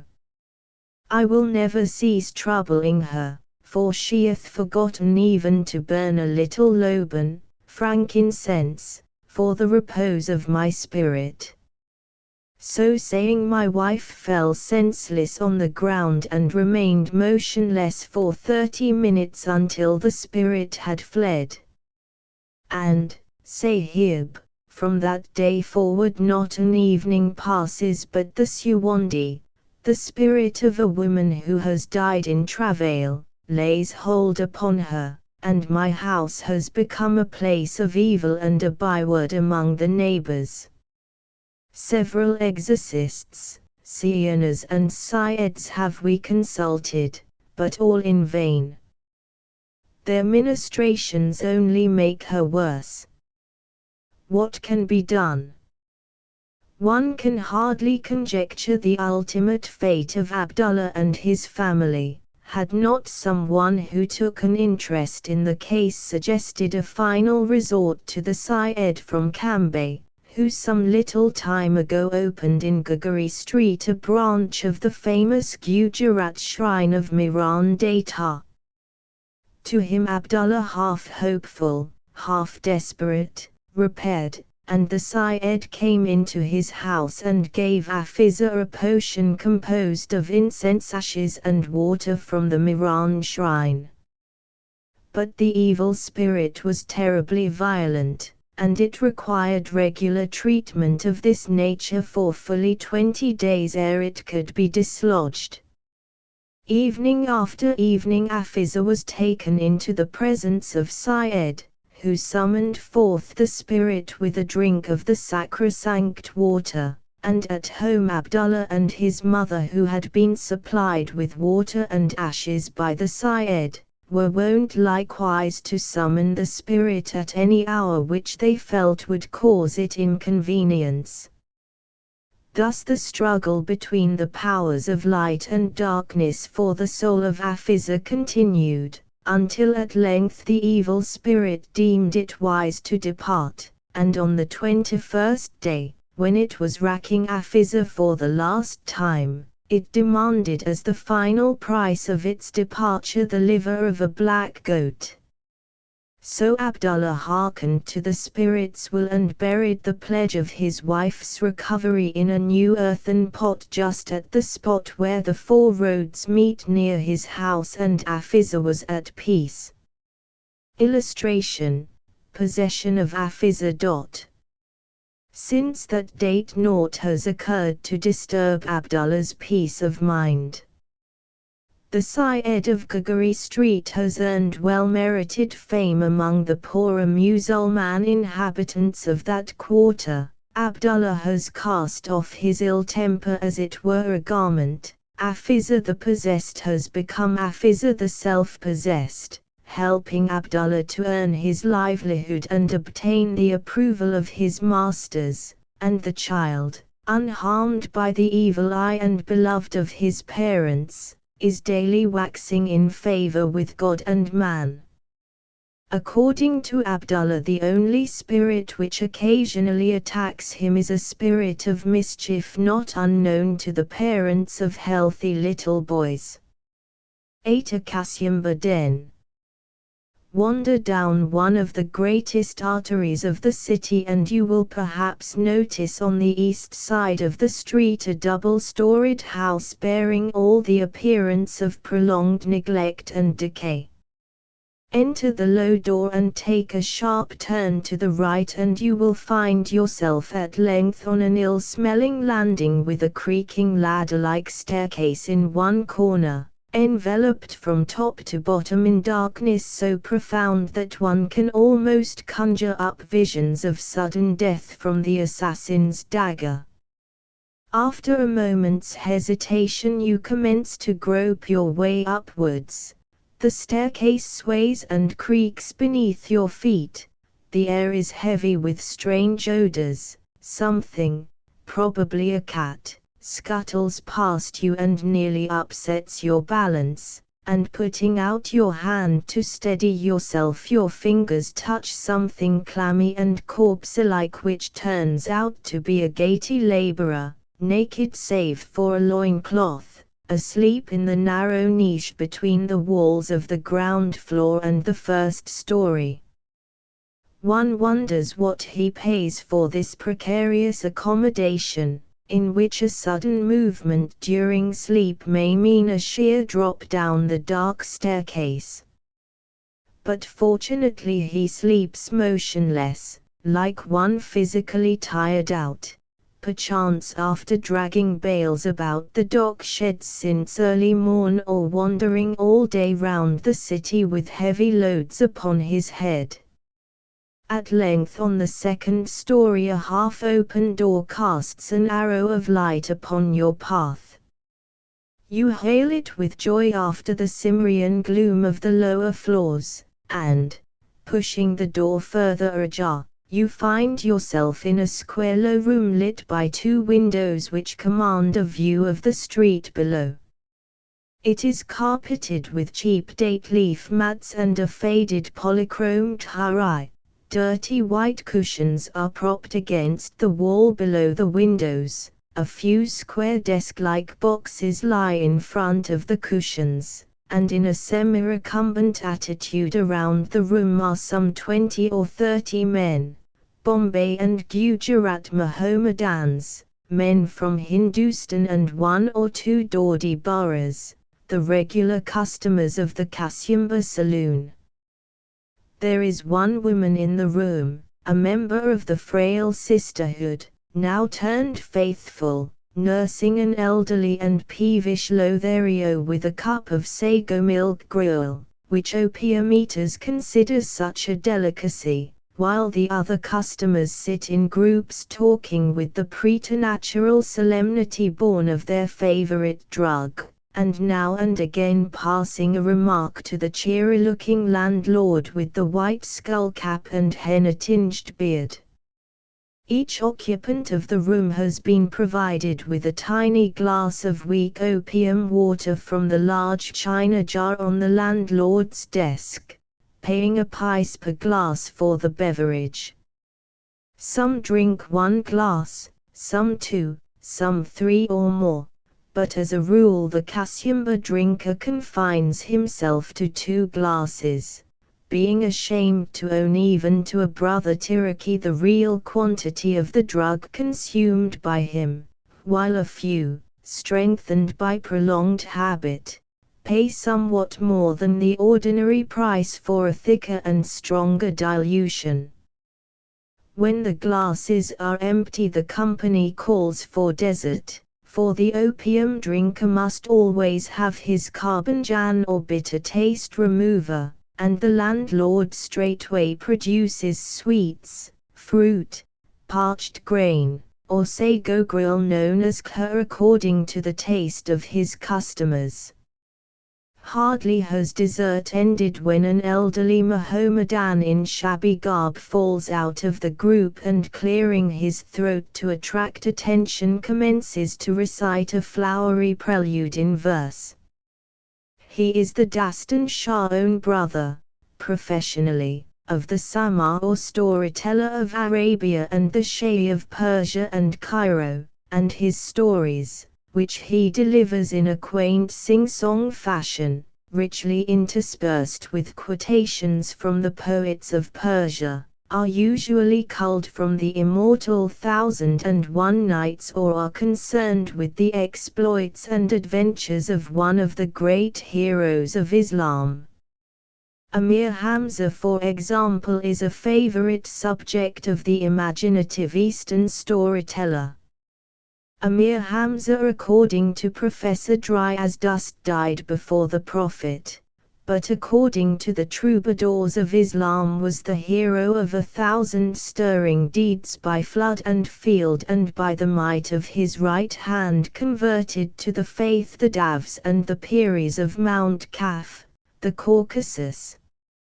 You will hear, if you care to, of his resourceful and trusty squire Umayyah, owner of the magic zambil or satchel which could contain everything, and master of a rude wit, similar to that of Sancho Panza, which serves as an agreeable contrast to the somewhat ponderous chivalry of the knight-errant of Islam. Thus the Dastan Shah whiles away time until about 8 p.m. when the club breaks up and the faded Aspasia helps her fractious pericles down the rotten staircase and out into the night. Ere the company departs, each member subscribes a pice for the storyteller, who in this way earns about 40 pice a day. No inconsiderable income in truth for the mere retail of second-hand fables, and then with a word of peace to the landlord the men troop slowly forth to their homes. As we pass down the rotten staircase, lit this time for our benefit with a moribund cocoa-nut oil lamp, we mark the Maratha laborer still sleeping heavily in his niche, dreaming perhaps amid the heavy odors of the house of the fresh wind-swept uplands of his Deccan home. 9. The Ganesh Caves. 56 miles to the north of Pune lies the old town of Junna, which owing to its proximity to the historic Nana Ghat was in the earliest times an important center of trade. As early as 100 years before the birth of Christ, the Nana Pass was one of the chief highways of trade between Aparantaka or the northern Konkan and the Deccan, and although the steep and slippery nature of the ascent must have prevented cart traffic, the number of pack bullocks and ponies that were annually driven upwards towards the cooler atmosphere and richer soil of Junna must have been considerable. Once the Nana Ghat had been crossed, the traveller found himself in a land marked out by nature herself for sojourn and settlement, for there lay before his eyes a fruitful plain, well shaded, well watered and girt with mighty hills of rock, which needed but the skill of man to be transformed into a chain of those viharas or places of rest and recreation, which the Buddhists of pre-Christian and early Christian ages sought to establish. Thus it happens that in each of the mountain ranges which rise around Junna are found caves and shrines hewn out of the solid rock by the followers of Buddhism, some with inscriptions in obsolete characters and all of them in a wonderful state of preservation, considering the ages that have passed since their foundation. Among those most easy of access are the Ganesh Lana, as they are called, hollowed out of the vast rounded scarp, which rising 100 feet above the plain projects from the Harkshavar and Suleiman ranges about a mile northward of the town. A fairly smooth but dusty road leads the traveller down to the Kukdai river, dried by the fair weather into stagnant pools, in which the women wash their clothes and the buffaloes lounge heavily, and thence through garden land and clumps of mango trees to the underslopes of the mountain. There the road proper merges into a rocky pathway, which in turn yields place some little distance further on to a series of well-laid masonry steps, of comparatively recent date, which, as they curve upwards, recall to one's mind the well-known 100 steps at Windsor Castle. The steps are divided into about 10 flights, and are said to have been built at different times by devotees of god Ganesh in gratitude for his having granted their prayers. What prompted the first worshipper to prove his gratitude in this form none can say. He might have so easily satisfied his conscience with a presentation to the god or by the erection of a small shrine in the plains. But happily for all men he adopted the more philanthropic course of smoothing the road to the presence of the kindly deity. Others, the recipients of like favors and fired by his example, added each in their turn to the work, until the once rude track was transformed into a massive stone approach fit for the feet of princes. The caves are 26 in number and consist mainly of dwellings and cells, with 3 water cisterns, 2 of which bear inscriptions, and a chapel. The cells are all hewn into somewhat similar pattern and shape, containing on one and sometimes 2 sides long stone benches, which served doubtless as the resting place of their Buddhist occupants. The Chaitya Vihara or chapel cave alone is worth a visit. Pillars and pilasters with 8-sided shafts and water pot bases, which scholars attribute to the period BC 90 to AD 300, stand sentinel over verandas stretching away into darkness on either side of the main aisle. Their capitals are surmounted with crouching animals, twin elephants, a sphinx and lion, twin tigers, all beautifully carved through in places broken, while above them the main walls of the cave rise steep into a pointed vault, the center of which is some 24 feet from the ground floor. The relic shrine or dagoba at the far end of the chapel stands upon a high plinth, and is crowned by a rounded dome, similar to the dagoba at Vyaravali, which overlooks the dead city of Pratapur in Salsette. One of the members of our party struck the plinth with a tatar to awaken the echoes which eddy loudly round the vault and rouse the wild birds that have built their nests in the holes and cornices. The birds as well as the bats which lurk in the darker recesses of the chapel are said to be responsible for the very pungent and unpleasant odor which greets one on entering and forces one to cut short one's visit. And what of him who built the shrine? Deep in the back wall of the veranda is graven, in characters long since obsolete, an inscription interpreted some time ago by scholars, which tells how Silasadatta, the illustrious son of Heranika of Kalyana, presented the chapel to the monastery, to the glory of God and his own lasting merit. The rock-hewn words are headed and ended with the swastika or symbol of good fortune, which appears in so many messages from Buddhist ages.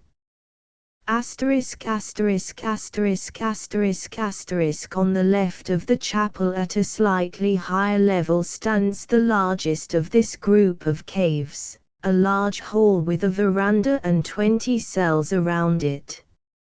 Later ages have converted the whole cave into a temple of Ganpati, whence the caves obtain their name of Ganeshlana, and the once plain walls, whose very austerity reflected perhaps the life of the monks dwelling within them, have been rudely plastered, whitewashed and covered with inferior representations of incidents in the lives of Devi, Krishna, Shiv and Ganpati.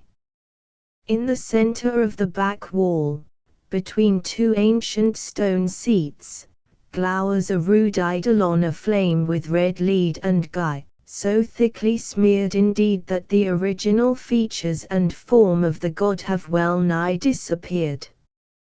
Yet this is Ganesh, the kindly Ganesh, who turns not a deaf ear to the prayers of his servants and in whose honor the stone steps were hewn and laid.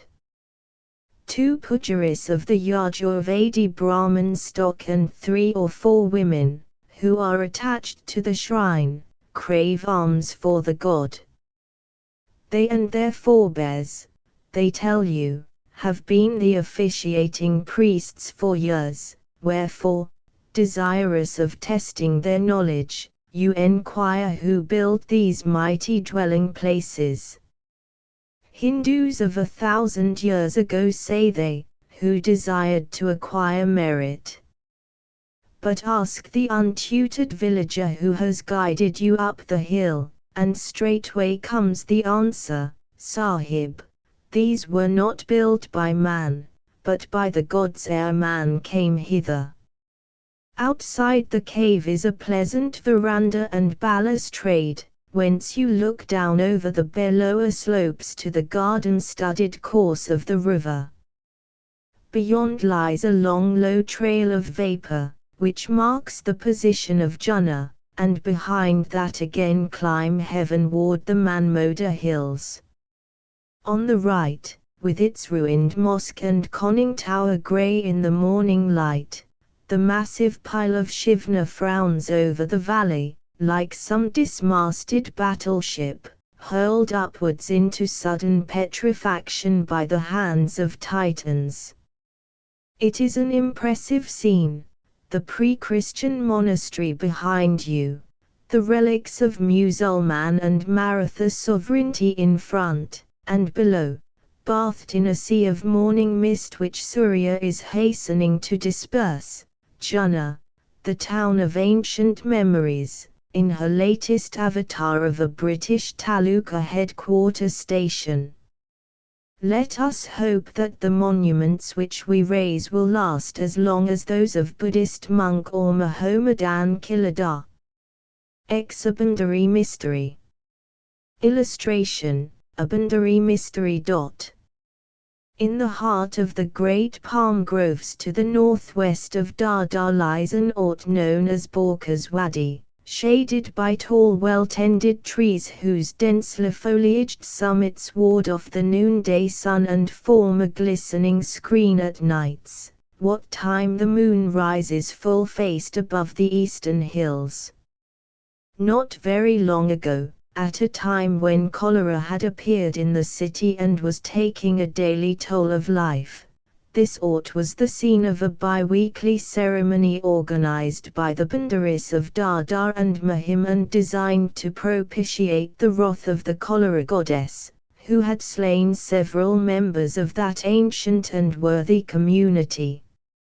For the Bandaris, be it noted, know little of Western theories of disease and sanitation, and such precautions as the boiling of water, even were there time to boil it, and abstention from fruit seem to them utterly beside the mark and valueless, so long as the goddess of cholera, Churim Rai, and the 38 cholera mothers are wroth with them. Thus at the time we speak of, when many deaths among their kith and kin had afforded full proof that the goddess was enraged, they met in solemn conclave and decided to perform every Sunday and Tuesday night for a month such a ceremony as would delight the heart of that powerful deity and stave off further mortality. The limitation of the period of propitiation to 1 month was based not so much upon religious grounds as upon the fact that a municipality, with purely Western ideas of sanitation and of combating epidemics, refused to allow the maintenance of the shed, which was to be the temporary home of Churim Rai, for more than 30 days. Yet it matters but little. This time limit, for a month, is quite long enough for the complete assuagement of the anger of one who, though proverbially capricious, is by no means unkindly. Asterisk asterisk asterisk asterisk asterisk. Let us glance at the ceremony as performed on a Tuesday night towards the middle of the month of propitiation. In the darkest portion of the wadi stands a rude hut, containing the emblems of the mother, occupied for the time being by Rama Bandari, who acts as a species of medium between the goddess and his kinsman. In front of the hut a space has been cleared and leveled, flanked on one side by mats for the Bandari musicians, singers, drummers and cymbal players, and on the other by 4 or 5 chairs and a few wooden benches for the initiates in the mysteries, and to the stems of several neighboring trees lamps have been affixed about 5 feet from the ground, which cast weird shadows across the threshold of the goddess's home. Rama, the high priest of this woodland rite, a dark, thin man with a look of anxiety upon his face, enters the hut with his assistant, Govind, while several fresh-looking Bandari boys take up their position near the gong, cymbals, and drum, prepared when the hour comes to hammer them with might and main. A pause, and Rama returns bearing the symbol or idol of the mother, followed by Govind carrying a lighted saucer lamp. The idol, for such we must perforce style it, is nothing more nor less than a bright brass pot, full of water, set on a wooden stool which is thickly covered with flowers. In the mouth of the water pot rests a husked cocoa nut, with a hole in the upper end into which are thrust the stems of a bouquet of jasmine, with long arms of jasmine hanging down on either side. Now the water pot is the shrine, the very home of Jeremiah and the 38 cholera mothers.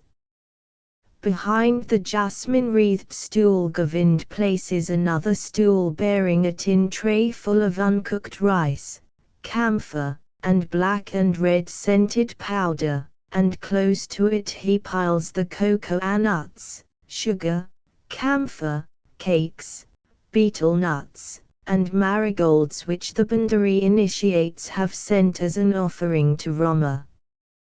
He next produces a pile of incense-sprinkled cinders, which he places in front of the goddess, and several incense cones which he lights, while Rama lays down a handful of light canes for use at the forthcoming ceremony.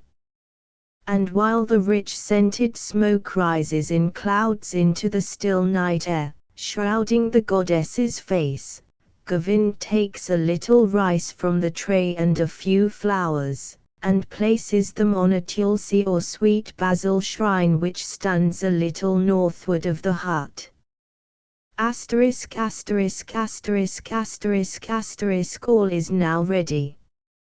Rama bids the boys sound the note of gathering, and at once such a clashing and drumming arises as would frighten all the devils of the palm groves.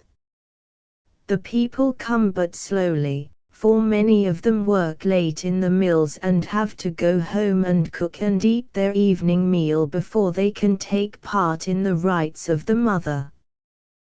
But at last groups of women appear out of the darkness, bareheaded save for flower wreaths and a few gold ornaments, their saris wound tightly round waist and shoulder.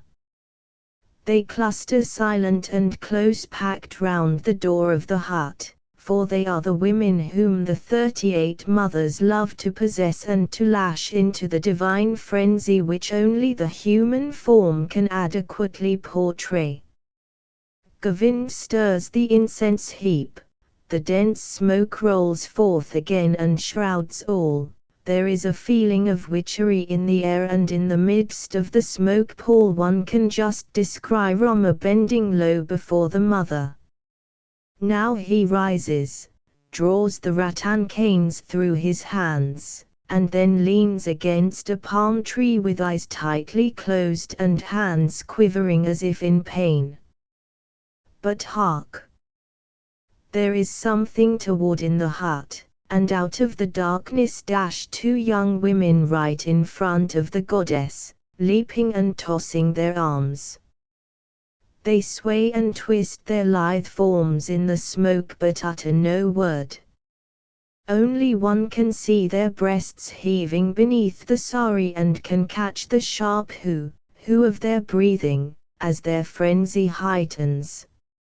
Now from the other end of the hut 2 more rush forth, staggering, towards the Tulsi shrine, and after the same mad gyrations dance towards the mother and bury their heads in the smoke, and they are followed at momentary intervals by others who fly, some to the Tulsi shrine, others to the goddess, but all mad with frenzy, dancing, leaping, swaying, until they sink overpowered by fatigue.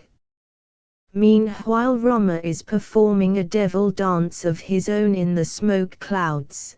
The gong is ringing, cymbals clashing, onlookers shouting. The tresses of the women have fallen down and in the half-light look like black snakes writhing in torture.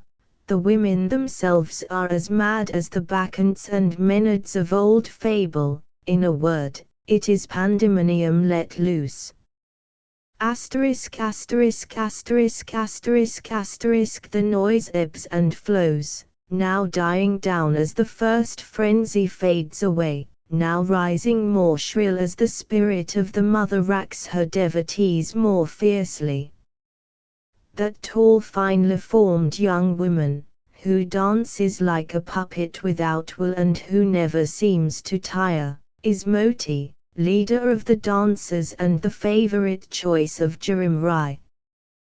There behind her is Ganga, the slightly built, beloved of Devi, and in the midst of the smoke, swaying frog-like, is Godavari, lashed to madness by Mother Ankai.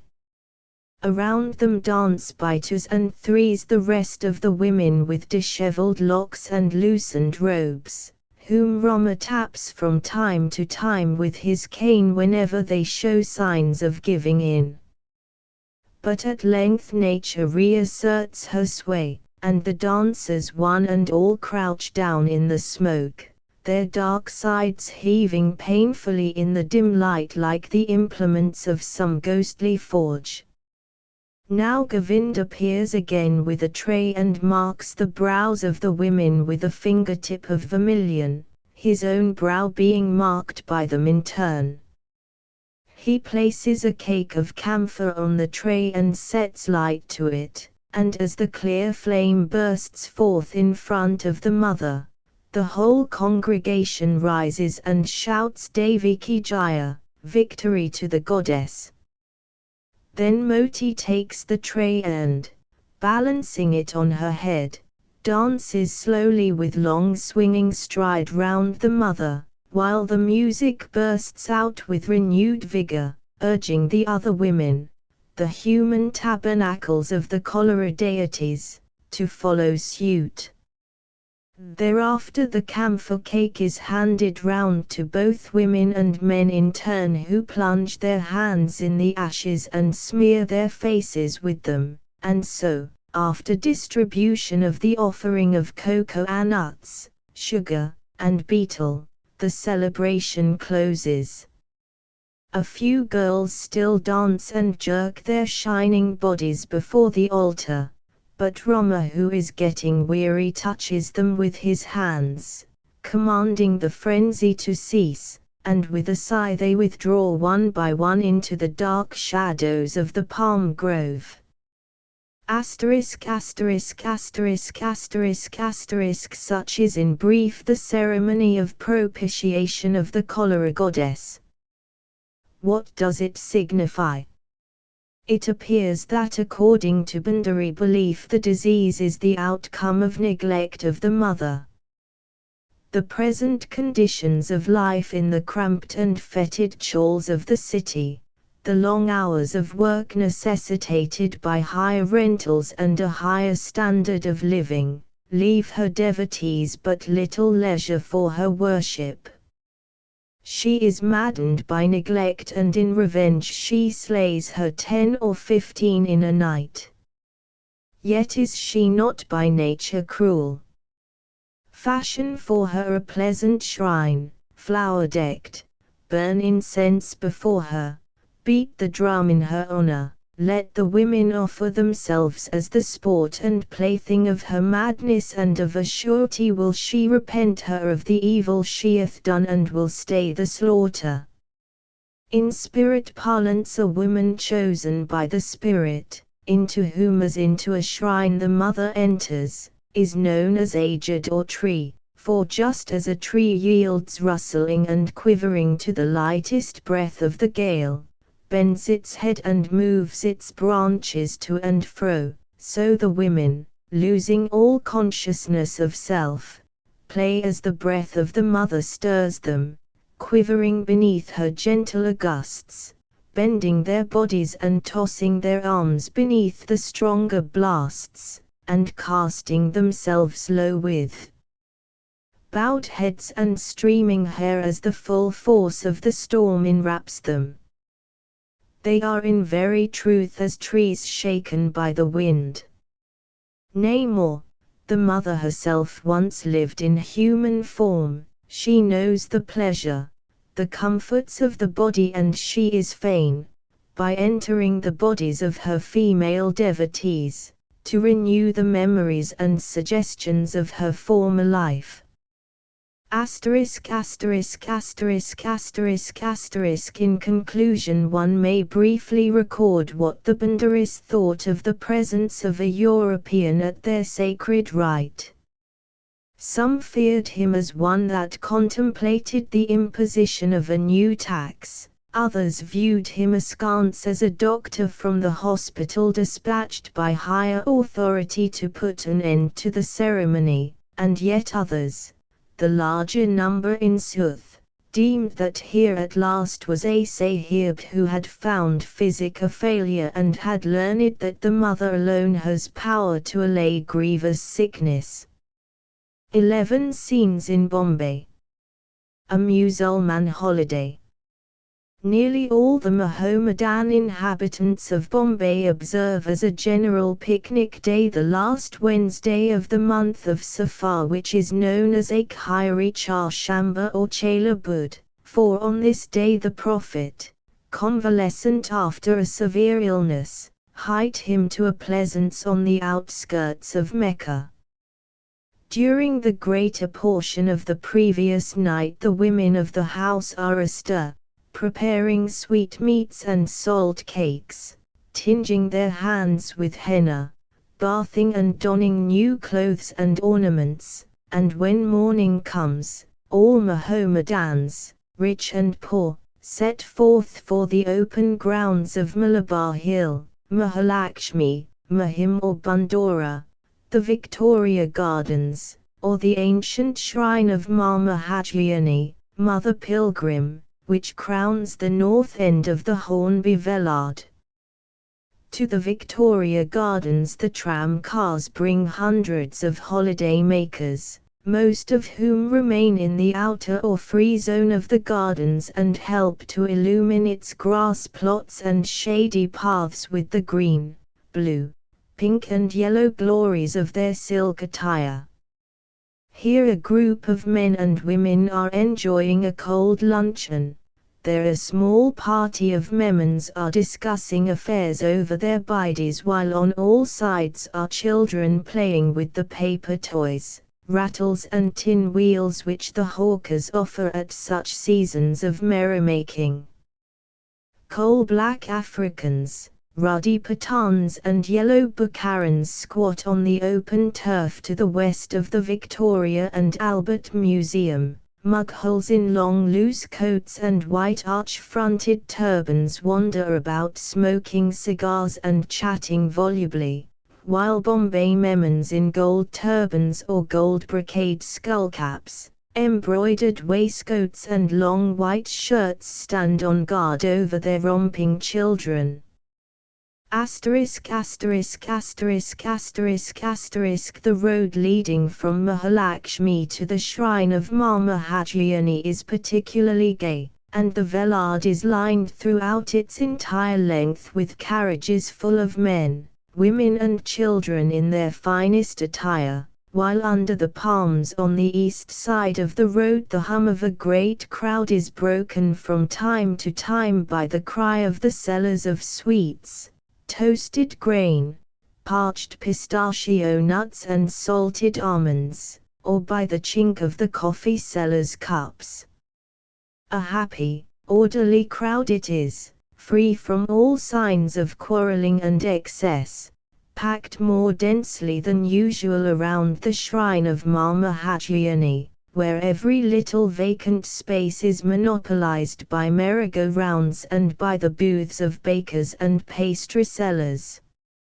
Here are men playing cards, others are flying kites, many are thronging the tea, coffee, and cold drink stalls, while in the very heart of the crowd wander Jewish, Punjabi and Hindustani dancing girls, who have driven hither in hired carriages to display their beauty and their jewels. Mendicants elbow one at every step, Mohammedan and Jewish beggars and gypsy-like Wagri women from North Gujarat, who persistently turn a deaf ear to the mafkaro or pardon of those whom they persecute for alms. Many of the holidaymakers carry packets of basil leaves and flowers, which they place upon the grave of the mother pilgrim, silently repeating as they do so the Fatiha or prayers for the dead. Others, more puritanical, perchance more skeptical, utter not their prayers to the grave, but as the words pass their lips, turn their faces seawards, remembering holy Mecca in the far west. Glance for a minute within the room that enshrines the tomb, and you will see the walls hung with tiny toy cradles, the votive offerings of heart-sick women from whom the grace of Mama Hajjani has lifted the curse of childlessness. So, as the sun sinks, you pass back from the peace of the mother pilgrim's grave to the noise of the holiday-making crowd, and turning homewards you hear above you the message of the green parakeets skimming towards the tomb like a flight of emerald arrows stolen from the golden quiver of the twilight.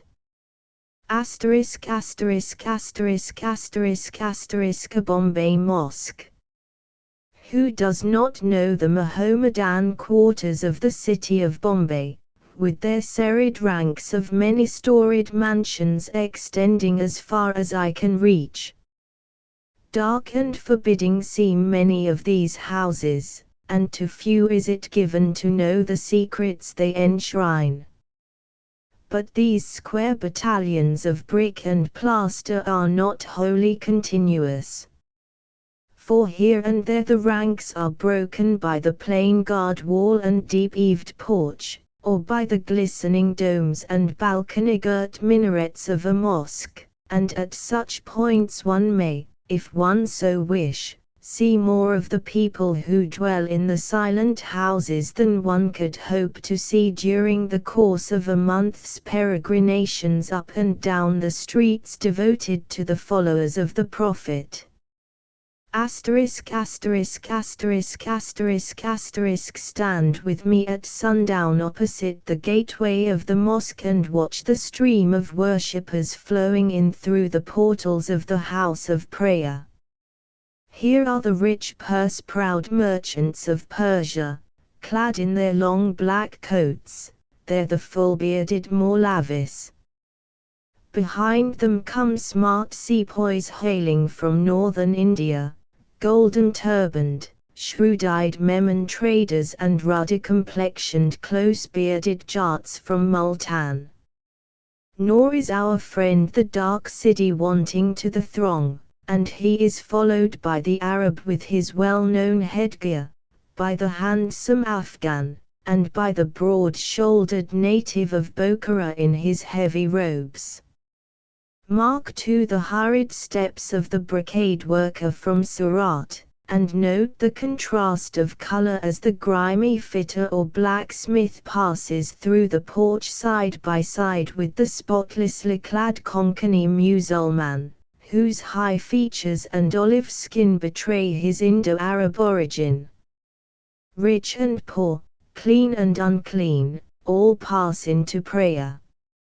As the concourse increases, the shoes of the faithful gather in heaps along the inner edge of the porch. Only the newer shoes are permitted to lie, sole against sole, close to their owners, each of whom after washing in the shaded cistern takes his place in the hindmost line of worshippers. As the service proceeds, the ranks of the congregation kneel, stand, fall prostrate, and press the brow upon the ground with a rhythm so reverential and so dignified that the watcher forgets for a time the torn or tawdry raiment, the grime of the factory, the dust of the streets, and feels that each fresh attitude of devotion is indeed the true posture of prayer. It is as a sea troubled by the breath of some unseen spirit, wave upon wave rising, bending, and finally casting itself low in humility and self-sacrifice at the very footstool of the Most High. But all the worshippers are men. Where are the women, you ask? Do they not repeat the daily prayers also? Verily yes, replies our guide, they are all praying in their homes at this hour. More regular, more reverent are they than we are, and if we men but prayed as the women pray, no shadow would dim the brightness of Islam. ********* Illustration, an Arab dot.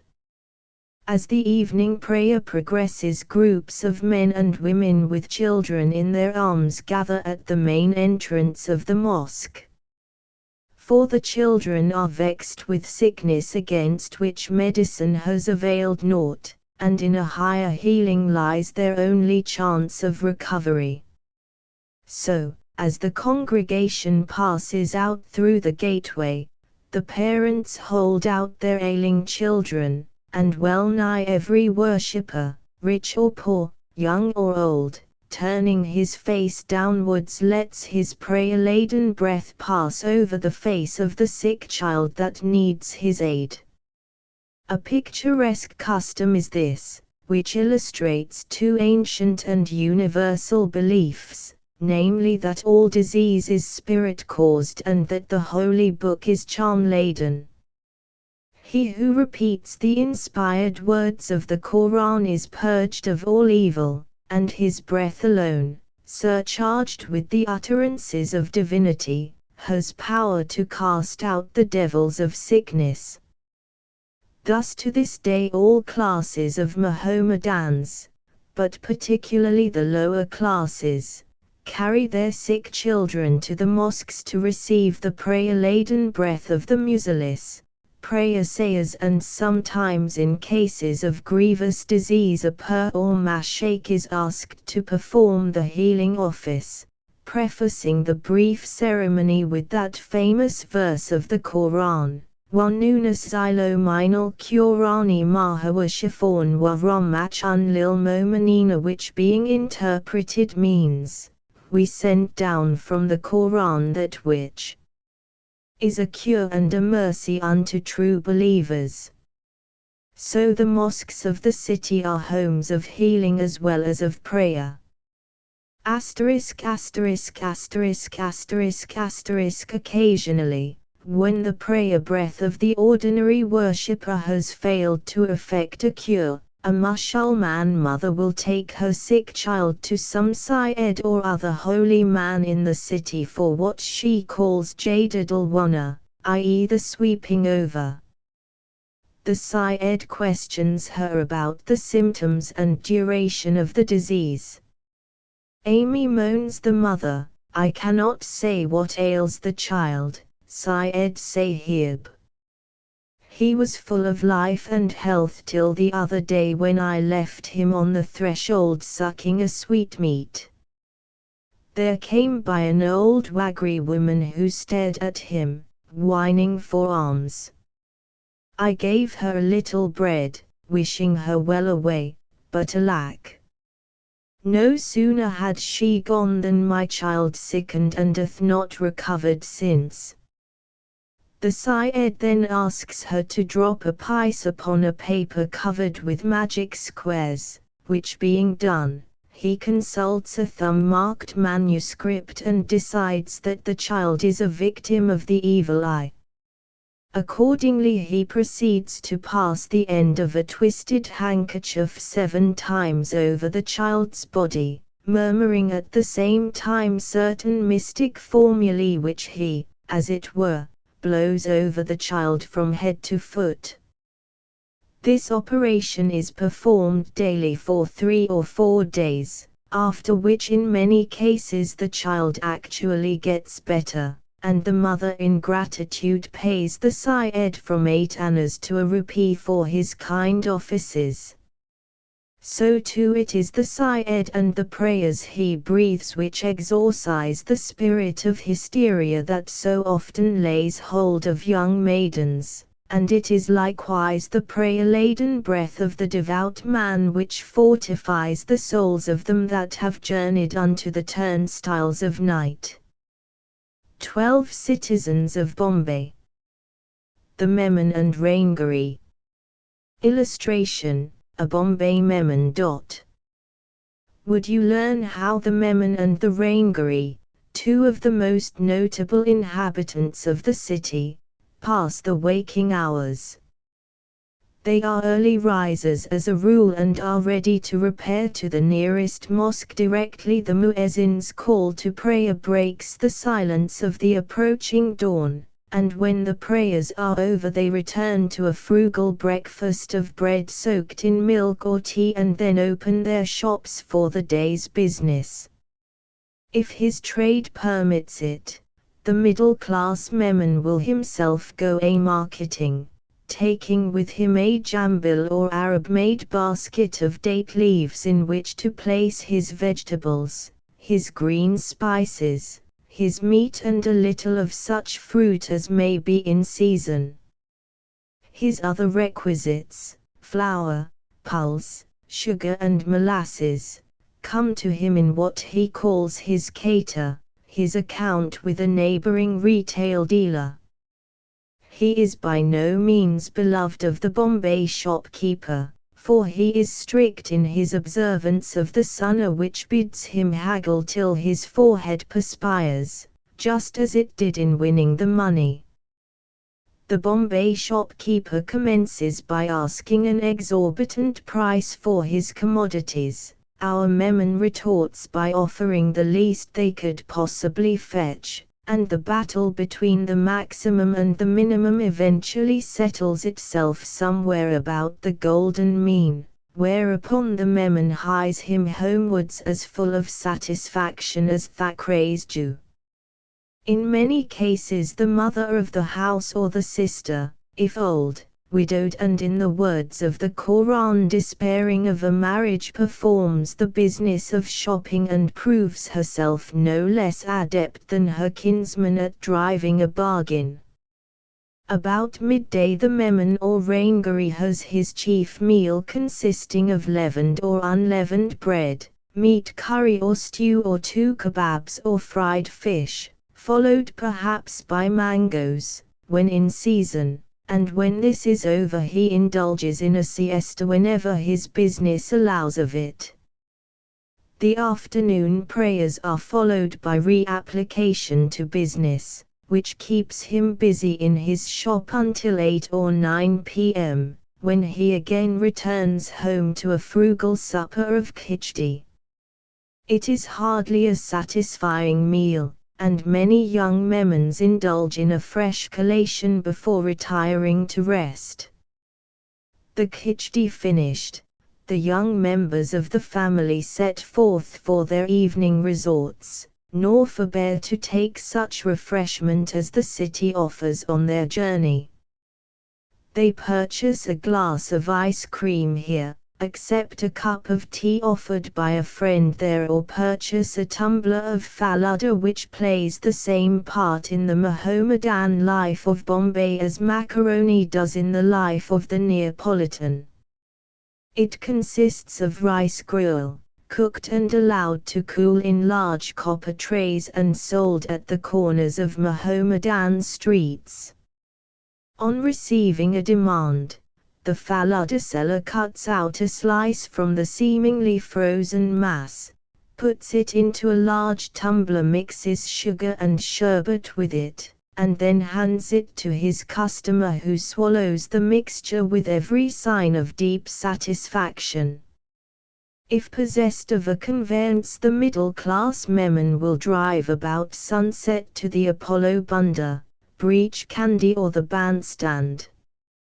Happy possessor of a tolerably decent horse and victoria, he considers himself above the conventionalities of dress, and thus may be seen in the skull cap, waistcoat, long white shirt and trousers which constitute his shop or business attire, attended not infrequently by little miniatures of himself in similar garb. Reaching the bunda, he silences the importunity of the children by a liberal purchase of salted almonds and pistachios or grain fried in oil, and passes an hour or so in discussing with a friend the market rate of grain, cotton, gai, or indigo. If young, the middle-class Memon and Rangaree is fond of the native theatres where he rewards Parsi histrionic talent by assiduous attention and exclamations of approval. He and his friends break their journey home by a visit to an Irani or Anglo-Indian soda water shop, where they repeat the monotonous strain of the theatre songs and assure themselves of the happiness of the moment by asking one another again and again, "Kevi Major, what bliss?" To which comes the reply, "Gani Major," or "Sorry Major, great bliss." Then perhaps, if the night is still young, they will knock up the household of a singer and demand a song or two from her. Frin cannot refuse, however late the hour may be, but she has her revenge by charging a very high price for her songs, which her ustads or musicians take care to pocket beforehand. Home is at length reached, and thereafter a final supper of malai kepal, cups of cream, and hard-boiled eggs. The young Memon disappears until the morrow. The older and more settled members of the community amuse themselves till midnight by congregating in the tea and coffee shops of the city and there discussing the general trend of trade. Others have formed unions, which assemble at the house of each member in turn and spend a few hours in singing the maulid or hymns on the birth of the Prophet, upon whom be peace. These hymns, in pure Hijazi verse, are sung in different measures and are not unpleasant to the ear at a distance. Another peculiar Memon custom is the street praying for rain. A number of men and boys assemble about 9 p.m. in the street and sing chants set to music by some poet of Gujarat or Hindustan. The chants are really prayers to God for rain, for forgiveness of sins and for absolution from ingratitude for former bounties. One with a strong voice sings the recitative, and then the chorus breaks in with the words, "Order, O Lord, the rain cloud of thy mercy." Thus chanting, the company wanders from street to street till midnight and continues the practice nightly until the rain falls. A Rangaree betrothal, though simple enough in itself, contains certain elements of interest. The father of the bridegroom usually informs the patel of the caste that his son's betrothal will take place on a certain day, and on the evening of that day the bridegroom's retinue, accompanied by the patel and various friends and relations, journeys to the house of the bride. After the company has fully assembled, someone brings forward a coconut on a tray with a few copper coins beside it. The patel then asks why the coconut has been brought, to which one of the bride's supporters replies it is for the betrothal of the daughter of Zaid with Omar. This feature of the ceremony is obviously of Hindu origin and must be a legacy of the days when the Rangaris, not yet converted to Islam, belonged to the Hindu Khatri or Kshatriya caste of Gujarat and Kutch. For the loose copper coins, which till recently were styled Dharam Paisa, must be lingering remnants of the Brahman Dakshina which always accompanied the shripal or auspicious fruit, while among Hindus from the very earliest ages coconuts have been sent by the bride to the bridegroom, sometimes as earnest of an offer of marriage, sometimes in token of acceptance. After this ceremony is complete, the parties cannot retract, the ceremony being considered equivalent to a nikah or actual registration by the qazi, and this fact again discovers the Hindu origin of the Mohammedan Raingaris and of their customs. For among foreign Musulmans the betrothal is a mere period of probation and is terminable at the desire of either party.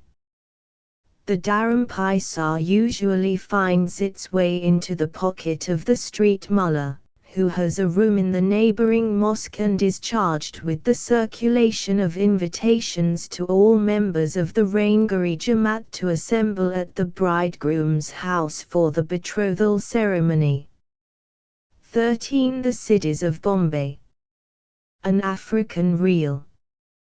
Among the most curious of the modern portions of Bombay city one may reckon Madanpura, which lies off Ruppan Road and is commonly known as the home of the Jullais or Muhammadan weavers from northern India.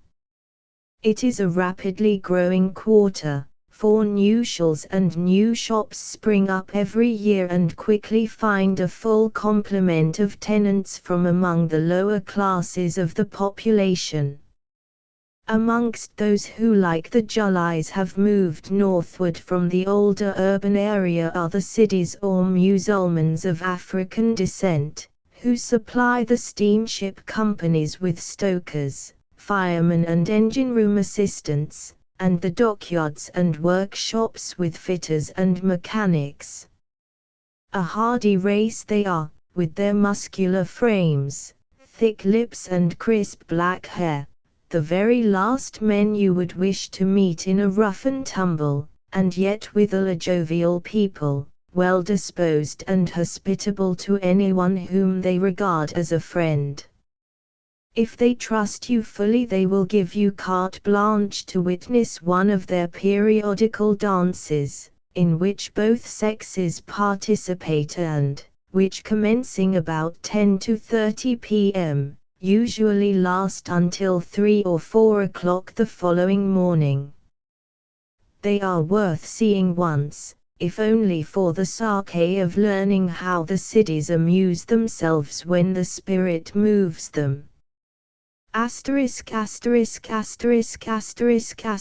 Imagine a bare whitewashed room, opening directly upon the street, the walls of which boast of no ornament save a row of tom-toms, and the sides and window ledges of which are lined with an expectant crowd of Sidis of varying age, from the small boy of 8 years to the elderly headman or patel, who is responsible for the good behavior of the community and is the general arbiter of their internal disputes.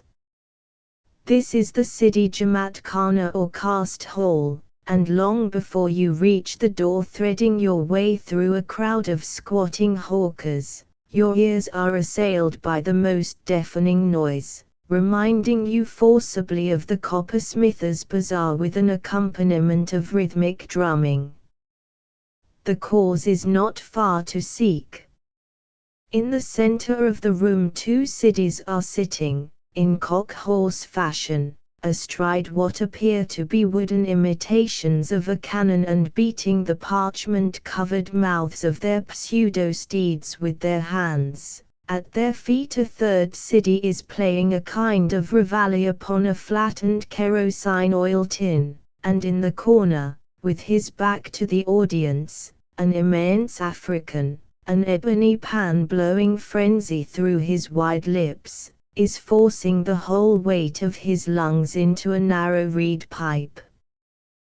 The noise is phenomenal, overpowering, but is plainly attractive to Sidi ears, for the room is rapidly filling, and more than one of the spectators suddenly leaps from his seat and circles round the drummers, keeping time to the rhythm with queer movements of his body and feet and whirling a lathi round his head in much the same fashion as the proverbial Irishman at Donnybrook Fair. **********. Meanwhile there is some movement toward in the half-light of the inner room. From time to time you catch a glimpse of the black sphinx faces, immobile and heavy-eyed, framed in scarves bearing a bold pattern of red monkeys and blue palm trees, and as the din increases the owners of those inscrutable faces creep out and sink down upon a strip of china matting on the far side of the room. They are the wives and daughters of the community, some of them young and, from the city point of view, good to look upon, others emulating the elephant in bulk, but all preternaturally solemn and immovable. Here and there among the faces you miss the well-known type. The thick prominent lips yield place to more delicate mouths, the shapeless nose to the slightly aquiline, for there are half-breeds here, who take more after their Indian fathers than their African mothers, and who serve as a living example of the tricks that nature can play in the intermingling of races. Illustration, Cities of Bombay.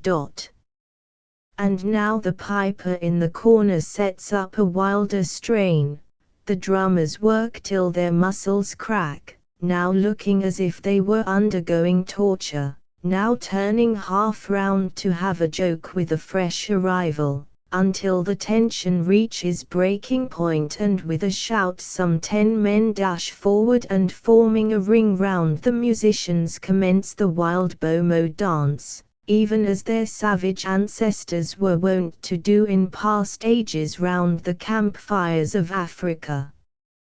Watch them as they move round. They are obviously inspired by the noise and are bent heart and soul upon encouraging the laggards to join in. One of them, as he passes, shouts out that he sails by the P&O Dindigul the next day and intends to make a night of it. Another is wearing the South African medal and says he earned it as fireman strung on a troopship from these shores, while a third, in deference to the English guest, gives vent at intervals to a resonant hip, hip, hurrah which almost drowns the unmelodious efforts of the maestro with the kerosene tin. The Bomo dance is followed with scarce a pause by the Lwa, a kind of festal revel, in which the dancers move inwards and outwards as they circle round, and this in turn yields place to the Bondogaya and two religious figures, the Damali and Chinafi, which are said when properly performed to give men the power of divination. Long ere the Lwa draws to a close, the women have joined in. First two of the younger women move from the corner, one of them with eyes half closed and preserving a curious rigidity of body even while her feet are rhythmically tapping the floor, then two more join and so on, until the circumference of the dancing circle is expanded as far as the size of the room will allow and not a single woman is left on the china matting. Some of them are as completely under the spell of the music as the men, but they exhibit little sign of pleasure or excitement on their faces, and were it not for an occasional smile or the weird shriek they raise at intervals, one might suppose them all to be in a state of hypnotism. Perchance they are. The most vivacious of them all is the old Patelni, who since the death of Queen Sophie has been in almost complete control of the female portion of the city community. She has no place in the chain of dancing fanatics but stands in the center near the drummers, now breaking into a pas seul on her own account, now urging a laggard with all the force of a powerful vocabulary, beating time the while upon the shoulder of the nearest drummer.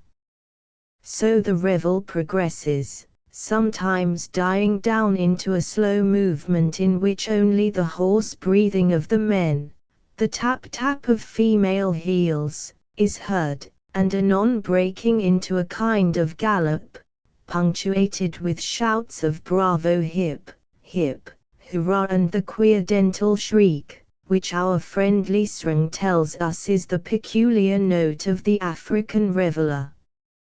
But at length nature asserts her sway, and after the dancing has lasted almost without interruption for 3 hours, the Sidi Patel, Hassan, gives permission for a brief recess, during which he introduces to the spectators the son of the Sidi chief Maykanda, a fine specimen of manhood whose 6-foot stature belies the fact that he is still, according to Sidi views, a minor incapable of looking after his own interests.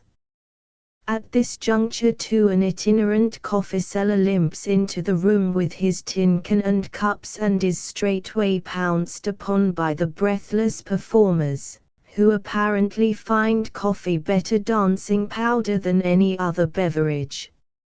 How much, you ask him, do you charge per cup?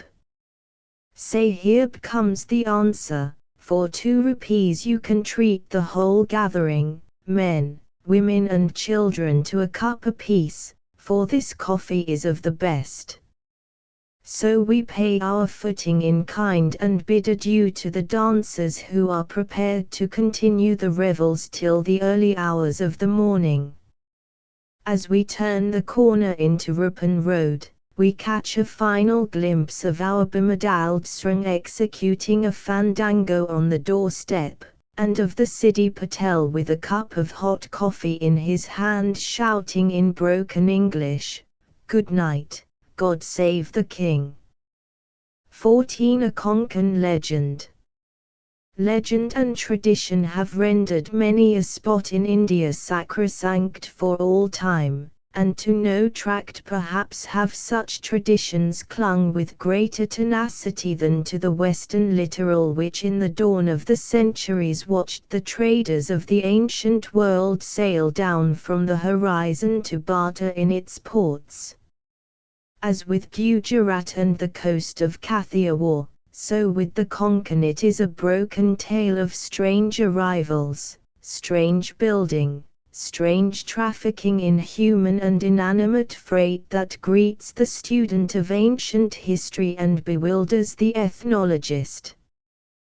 The Konkan, in which in earliest days the beasts with man divided empire claimed, and which itself is dowered with a legendary origin not wholly dissimilar in kind from the story of Ramses III and his naval conquest, offers a fair sample of these semi-historical myths in the tale of the arrival of the Chitpavans at Chiplun in Ratnagiri.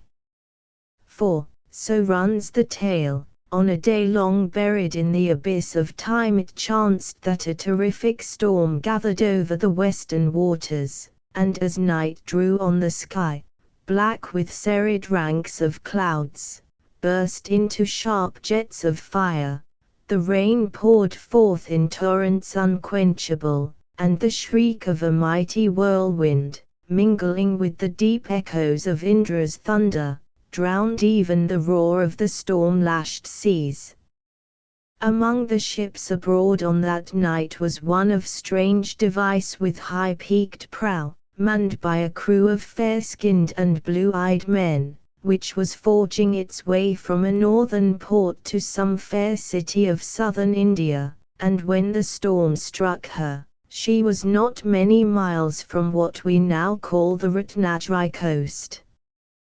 Bravely did she battle with the tempest, bravely did her men essay to keep her on her course, bringing to play their hereditary knowledge of seacraft, their innate dexterity of brain. But all their scheming, all their courage proved fruitless. As a bridegroom of old time scattering the bridal procession by the might of a powerful right arm, the sea swept away her protectors and carried her, lone and defenseless, onto the surge-beaten shore. And when morning broke, Surya, rising red above the eastern hills, watched the hungry waves cast up beside her 14 white corpses, the remnants of her crew, silent suppliants for the last great rites which opened to man the passage into the next world. Now at the ebb of the tide the dark people that dwelt upon the marge of the sea fared shorewards and found the blue-eyed mariners lying dead beside their vessel, and they, marveling greatly what manner of men these might have been, took counsel among themselves and decided to bestow upon them the last rites of the dead. So they built a mighty funeral pyre for them with logs of resinous wood hewn in the dark forest that stretched inland, and they fortified the souls of the dead seamen with prayer and lamentation. But lo! A miracle, for as the flames hissed upwards, purging the bodies of all earthly taint, life returned to them by the grace of Parashurama, and they rose one and all from the pyre and praised him of the axe, in that he had raised them from the dead and made them truly Chittapavana, or the pyre purified. And they dwelt henceforth in the land of the arrow of their deliverer and were at peace, forgetting their former home and their drear wandering over the pathless sea, and taking perchance unto themselves wives from among the ancient holders of the soil. Now the place where they abode is called Chittapalana or Chiplan unto this day. Illustration: Parashurama and the Chittapavans.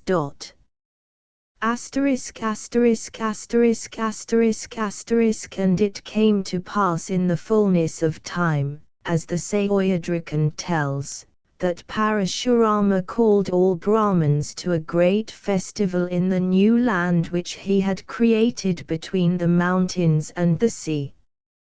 But the twice-born hearkened not to his words, whereas the god waxing wroth determined to create new Brahmins who would not turn a deaf ear to his counsel. Revolving this decision in his heart, he walked down to the shore, and there in the seaward gazing burning ground he met a stranger people, white-skinned, blue-eyed, and fair to look upon, and asked them who they were and whence they came. Fishermen, or hunters, are we, they answered, and dwell upon the seashore, 60 families of us in all. And the god was pleased with them, and raising them to the rank of Brahmins, divided them into 14 Gatras and made them a solemn promise that should they ever call him to mind in any real emergency he would come to their assistance. So they dwelt for many a day, waxing by the favor of God both numerous and learned, until by ill hap they hearkened into evil counsel and called upon the god without just reason. And he, when he learned what they had done, was exceeding wroth and cursed them, dooming them to sorrow and to the service of other men so long as the sun and moon should endure. Thus the Chittapavans gained their Brahmanhood, but lost their right to superiority in that they flouted the promise of their god. Such are the legends, popular and Puranic, of the coming of the Chittapavans to Western India. That some historic truth lies below the garbled tale of shipwreck and resurrection is partly proved by the physical trace of their descendants, of those men, in fact, whose immediate ancestors, employed at first as messengers or spies of Maratha chieftains, by innate cleverness, tact, and faculty for management gradually welded together the loose Maratha confederacy and became directors of the internal and external politics of the Peshwa's dominions. For to this day the true Chittapavan preserves the fair skin, the strange grey eyes, the aspect of refined strength and intelligence, which must have characterized the shipwrecked mariners of old fable and marked them out in later years as strangers in a strange land. But whence came they, these foreign immigrants, who after long sojourn in the country of their adoption moved upwards to the Deccan and stood within the shadow of the Peshwa's throne? Much has been written of their origin, much that is but empty theory, but, as Historicus has remarked in the columns of a local journal, the lesson to be learned from their home dialect and from their strange surnames, Gogt, Leal, Kav, Gadra, Hing and so on, is that the Chitpavan Brahmins of western India came in legendary ages from Chidrosia, Kerman and the Makran coast, and that prior to their domicile in those latitudes they probably formed part of the population of ancient Egypt or Africa. That they were once a seafaring and fishing people is proved by the large number of words of Oceanic origin which still characterize their home speech, while according to the authority above mentioned the Chandrakant which they recognize is not the sweating crystal of northern India and ancient Sanskrit lore, but a fossil coral found upon the Makran coast. 40 years ago Rao Sahib V.N. Mandlik remarked that the ancestors of the tribe probably came by ships either from some other port in India or from the opposite coast of Africa, and in these later days his theory is corroborated by General Haig, who traces them back to the great marts on the Indus and thence still further back to the Persian Gulf and Egypt. Why or at what date they left the famous country of the pharaohs, none can say, but that these white-skinned Brahmins are descendants of such people as the Berbers, who belonged of right to the European races, seems the most plausible theory of their origin yet put forward, and serves as an additional proof of the enormous influence exercised upon posterity by the famous country of the Nile.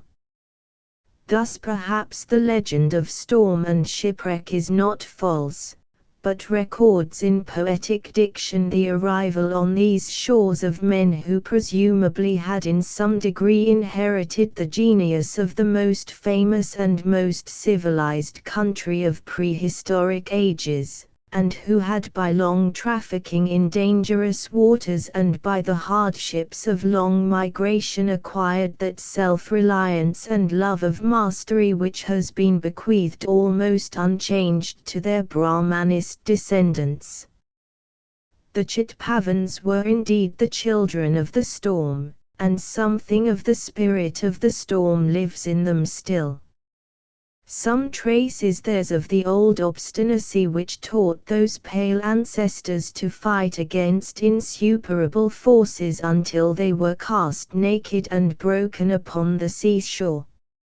And peradventure the secret lesson of the ancient folk tale is this, that the god of the axe, despite the curse, is still at hand to help them along the path to new birth, provided always that their cause is fair, that they invoke not his aid for trivial or unjust ends, and that they have been truly purified in the pyres of affliction.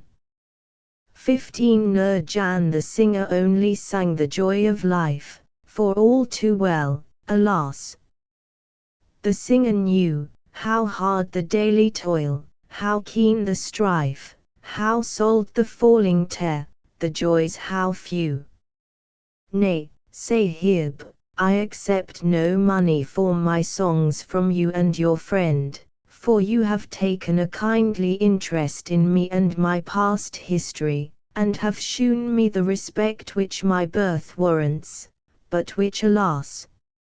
My occupation hath made forfeit in the eyes of the world. But, if you have found satisfaction in my singing, then write somewhat of me and of my Mimi to the paper, even as you did of Imtiyazan, that thus your people, the people who know not the inner life of India, may learn that I was not born amid the syringes and the bells, and that I, the singer, hide within my heart a lifelong regret. Illustration, Nur January. So she spake, seated on the clean white floor cloth of the brightly lighted Diwan Khana, like some delicate flower cradled on a crystal lake. We had seen her once before at the house of an Indian friend, who had hospitably invited a company to witness her songs and dances. We had heard her chant the subtle melodies of Hindustan and even Old English roundelays for the special delectation of the English guests. We had remarked her delicate hands, the great dark eyes, the dainty profile, the little ivory feet, and above all the gentle voice and courteous bearing, and we realized that Nur Jan had not been bred to this uncurtained life, but must once have known the care, affection and the gentle training of a patrician home. By what caprice of evil fortune had she come to this, hiring out her voice and her nimble feet to enhance the pleasure of a chance entertainment, far from her own people and from her northern Indian home? What secret lay in the song of the frail maiden on the banks of the Jamna, in the earnest request she made to us not to mention the name of dead royalty before her attendant musicians? The mystery remained unsolved for that evening, and it was not till some weeks later that the chances of an official enquiry brought us face to face again. But this time the ill-starred dancing skirt and bells had been locked away, and in their stead we saw the silken jacket, the spangled pale blue sari, covered by a diaphanous black veil, like a thin cloud half veiling the summer heavens, the necklace of pearls round the olive pillar of her throat, and above them the calm face and the wealth of dark hair that scorned all artificial adornment. There she sat in her own house, singing to two rich Arabs and a subordinate agent of one of the greatest rulers of Asia, while behind her Mimi, aged 2 years, the legacy of a dead affection, crooned and tried to clap her small hands in rhythm with her mother's song. And in the pauses of her singing, while the musicians tightened their bows and the silver pan-box was passed round to her Indian guests, she lifted a little way, a very little way, the curtain of the past. Yet, Sahib, you have rightly spoken. I come of a good family, and as a child I was sent to school in Calcutta and learned your English tongue. When I grew to girlhood I determined to study medicine and serve the women of my faith as a doctor. But barely had I commenced the preliminary lessons of compounding when the trouble came upon our house, and my sister and I were brought away from the old home to Bombay and bidden to find the wherewithal to support those to whom we owed respect and affection. Sahib, with us the word of near relations is law, and their support a sacred duty. What could we, gentler bred Mohammedan girls, do in a strange city? We had always liked singing and had taken lessons in our home, and it seemed that herein lay the only chance of supporting ourselves and others. Therefore, not without hesitation, not without tears, we bade adieu to the pardon of our people and cast the pearls of our singing before the public. Thus has it been since that day. My sister by good hap has married well and regained the shelter of the curtain, but I am still unwed and must sing until the end comes. How can I seek help of my grandsy? Have I not disgraced his name by adopting this life? And were I mean enough to ask his favor, would he not first insist that I become once more Pardonashin? I cannot live again behind the screen, for too long have I been independent. The filly that has once run free cares not afterwards for the stall and bridle. It has been an evil mistake, Sahib, but one not of my making. I sometimes loathe the lights, the tinsel, the bells, even the old songs, for they remind me of what I might have been, but for another's fault, and of what I am. You ask of Mimi's future. So long as I live, she never shall play a part in this work. Mated with a good man of mine own faith, she will never know regret. That is my great wish, Sahib. The issue lies with Allah. So the tale ran on with its accompaniment of song, its suggestion of regret. Once in the middle of a ballad, a funeral passes in the street below. The mourner's chant sounds above the burden of the tom-tom, the wail of the sarangas. Hush, hush, cries Nurjan, let the dead pass in peace. It is not meet that the song of the dancing girl should be heard upon the final journey. One more refrain, one more question on the mystery of her birth, and we ask permission to depart, offering at the same time some small token of our approval of her songs, to which she replies in the words that commence this chapter. We catch a last glimpse of her, bidding us goodbye in the gentle manner that tells its own tale, and of Mimi crooning to herself and trying to push a much crumpled playing card, the Queen of Hearts, into the singlet of her small pajamas. 16 Governor and Collie. A fisherman's legend. A friend has supplied me with the following quaint history of a well-known Marathi ballad, which is widely chanted by the lower classes in and around Bombay. Composed originally as a song of seed time, it has now lost its primary significance and is sung by men at their work or by mothers hushing their children in the dark alleys of the city.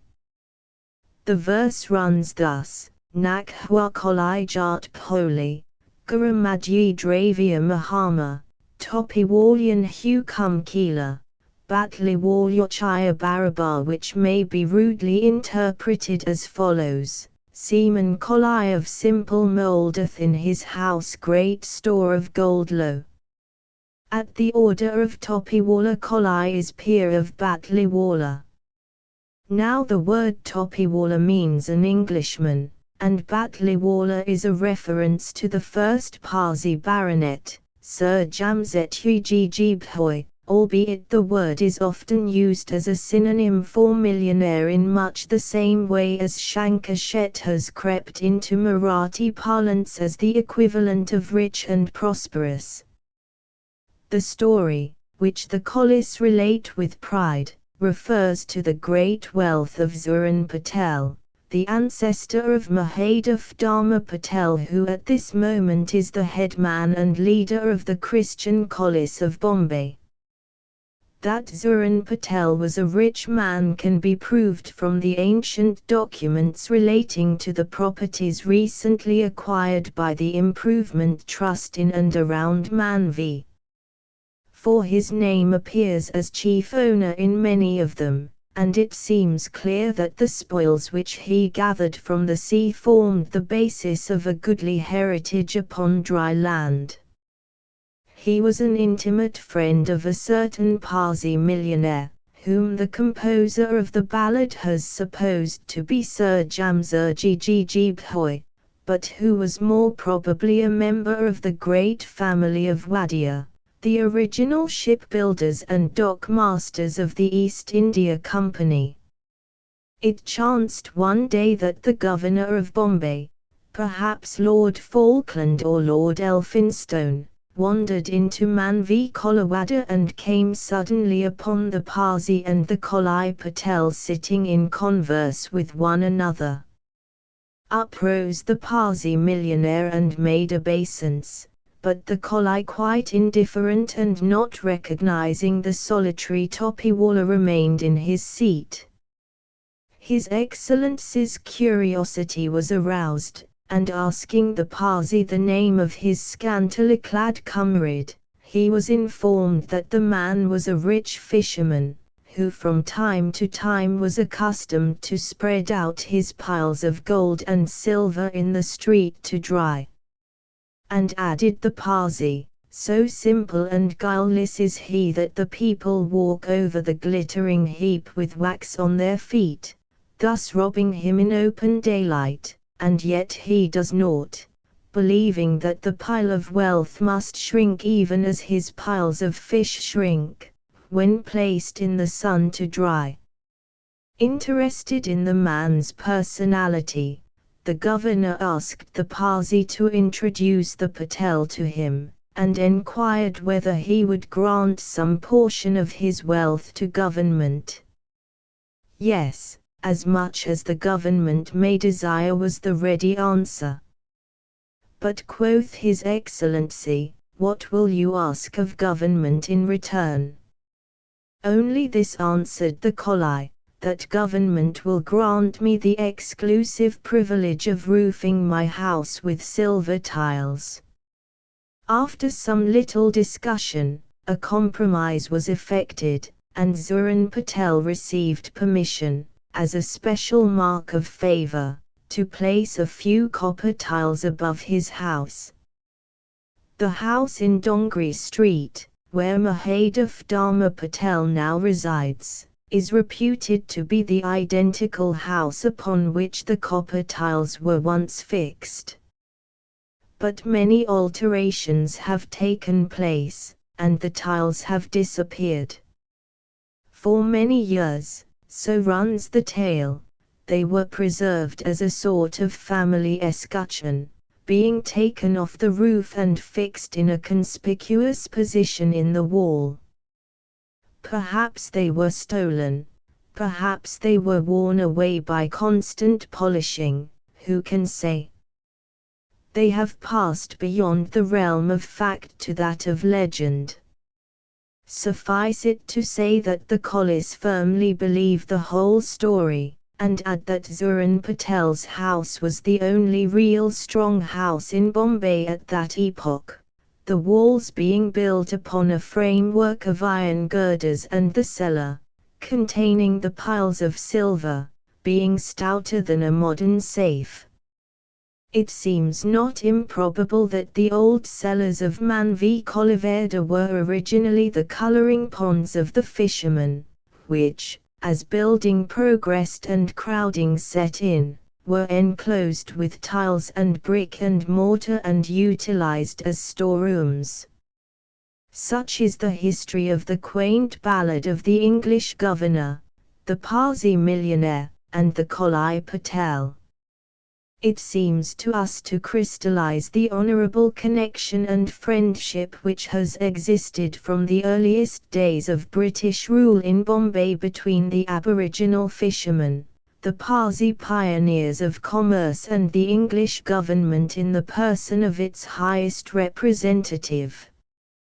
It recalls to us the days of siege and warfare when the governor of the struggling settlement sought the help of the sturdy fishermen, and when Rustam Dorabji put himself at their head, formed them into a rudely drilled corps, and drove the city off the island. It recalls the action of the Honourable Thomas Hodges in their behalf a century and a half ago, and the subsequent confirmation of their ancient rights by Sir James Fergusson and Sir Bartle Frere. And lastly, it represents a belief, which has attained almost the sanctity of religion in the heart of Kollidom, that between themselves and the king's representative in Bombay there exists a bond of good feeling and respect which, dating as it does from 1675, has been welded firm by time and shall never be broken. Illustration: a collie dot. Asterisk asterisk asterisk asterisk asterisk 17. The tribe errant. Illustration: a Dakini fruit seller dot. In the more thickly populated quarters of the city of Bombay, quarters that are rarely explored by the European, a succession of criers and hawkers pass through the streets from morn till eve and sometimes far into the night. In the early morning, before the house sparrow has chirped himself and his family into wakefulness, you catch the doleful and long-drawn cry of the early Fakir or Mohammedan beggar, whose object is not so much to wake the faithful and bid them remember the prayer that is better than sleep as to be the earliest bird to catch the mouthful of Moslem charity. Watch him as he awakens the echoes of the quarter by repeating in the most melancholy tones Ali's famous gift of his sons to the beggars of the Hegira or some other great tradition of the generosity of Ali, set to verse for the special behoof of his brotherhood by some needy poetaster like the famous Nazir of Agra. He is followed by another who chants in deep bass tones a legend explanatory of the virtues of the great saint of Baghdad. But Ali is the favorite of the beggar tribe, because forsooth the beggar runs no risk in singing his praises. If one glorify the other three caliphs in a sunny quarter, it is well with one, but not so in an area devoted to the Shia population, and so the beggar chooses Ali's name as a convenient and fitting means of opening the purse strings of both the great Musalman sects. As the day dawns, sturdy Hyderabad chorus singers pass along the streets chanting the prayers for the Prophet in voices that awaken the denizens of the dark garrets and hidden courts of the teeming shulls. And after them come the beggars of that class which is the peculiar product of Mohammedan life in Bombay. As the majority of the middle-class Musalmans and all the poorer class live in shuls or malas, each family occupying one or at most two rooms in a building, the passages, corridors and staircases of these human warrens become the chosen paths of those astute mendicants who disdain not, when chance offers, to turn their hand to a little quiet thieving. Even as they fare upon their rounds, you catch the welcome call of the vendor of jalebi malpura who sells wheat cakes fried rarely in ghee and generally in oil, and the jalebi, a sort of macaroni fried likewise in oil. These crisp cakes are a favorite breakfast dish of the early rising factory operative, who finds himself thus saved the drudgery of cooking when he is barely awake and when moreover he is in a hurry to reach the scene of his daily labors. The vendor of these dainties is truly a study in oils, and his hands, which serve the purpose of knife and fork for the separation of his customers' demands, drip, but not with myrrh. Though a vendor of oleaginous dainties, he is himself far from well nourished. You can see his collarbone and count his ribs and almost mark the beatings of his poor profit-counting heart. A dirty dhoti girds his loins, and upon his head is a turban of the same questionable hue which serves both as a headdress and as a support for his tray of cakes. If a Musalman, he wears only a skullcap, a shirt or jacket and a pair of soiled baggy trousers. Once he has called, The jalebi vendor has a habit of presenting himself every day at the very hour when the children of the house begin to clamor for food, and calmly defies the angry order of the householder not to appear unless bidden. Next comes the vendor of garam, garam or hot tea, who is unusually an Irani. For having introduced tea into Western Asia, the inhabitants of the land of the gull and the bulbul claim the secret of making a perfect infusion of the celestial leaves. He is no longer the embodiment of Tom Moore's heroic Guebre, this tea vending Irani, and his apron forbids the suggestion that he has any association with Gao, the subverter of a monarchy and the slayer of the tyrant Zurich. He has sadly degenerated from the type of his Guebre ancestor. If he owns a shop, he combines the sale of other commodities with the tea business. He has an ice cream, a sherbet and a cold drink department, and he touts for customers, singing the praises of hot and cold beverages in a language redolent of Persian. It does not pay him to use fresh tea leaves from Kangra or China, so he purchases his stock from small traders, who in their turn obtain it as a bargain from butlers or stewards. The latter dry them after one infusion by their masters and, mixing some unused leaves, make up a fresh box and dispose of it in the markets. As for soda water and allied beverages, he gets his supply from the cheapest manufacturers, while his ice cream contains probably more water than milk and is flavored, not with vanilla, pineapple or orange, but with some article which he declares is a complete antidote against internal discomfort. He prepares his tea à la Russe in a brightly polished samovar which compares favorably with his teacups and country-made tin spoons. He charges his customer from 2 to 4 pice for this delightful mixture, which has a flavor of hot water and iron rust rather than of tea. Here too comes the itinerant fruit seller, very often a woman, who hawks fruit of all kinds from the superior mango to the acid caronda of the Ghats. For the sale of country mangoes a place of vantage is required, so she takes up a strong position on the roadside or on the doorstep of a house and sets to work to pick out her best fruit and place it on the top of her basket.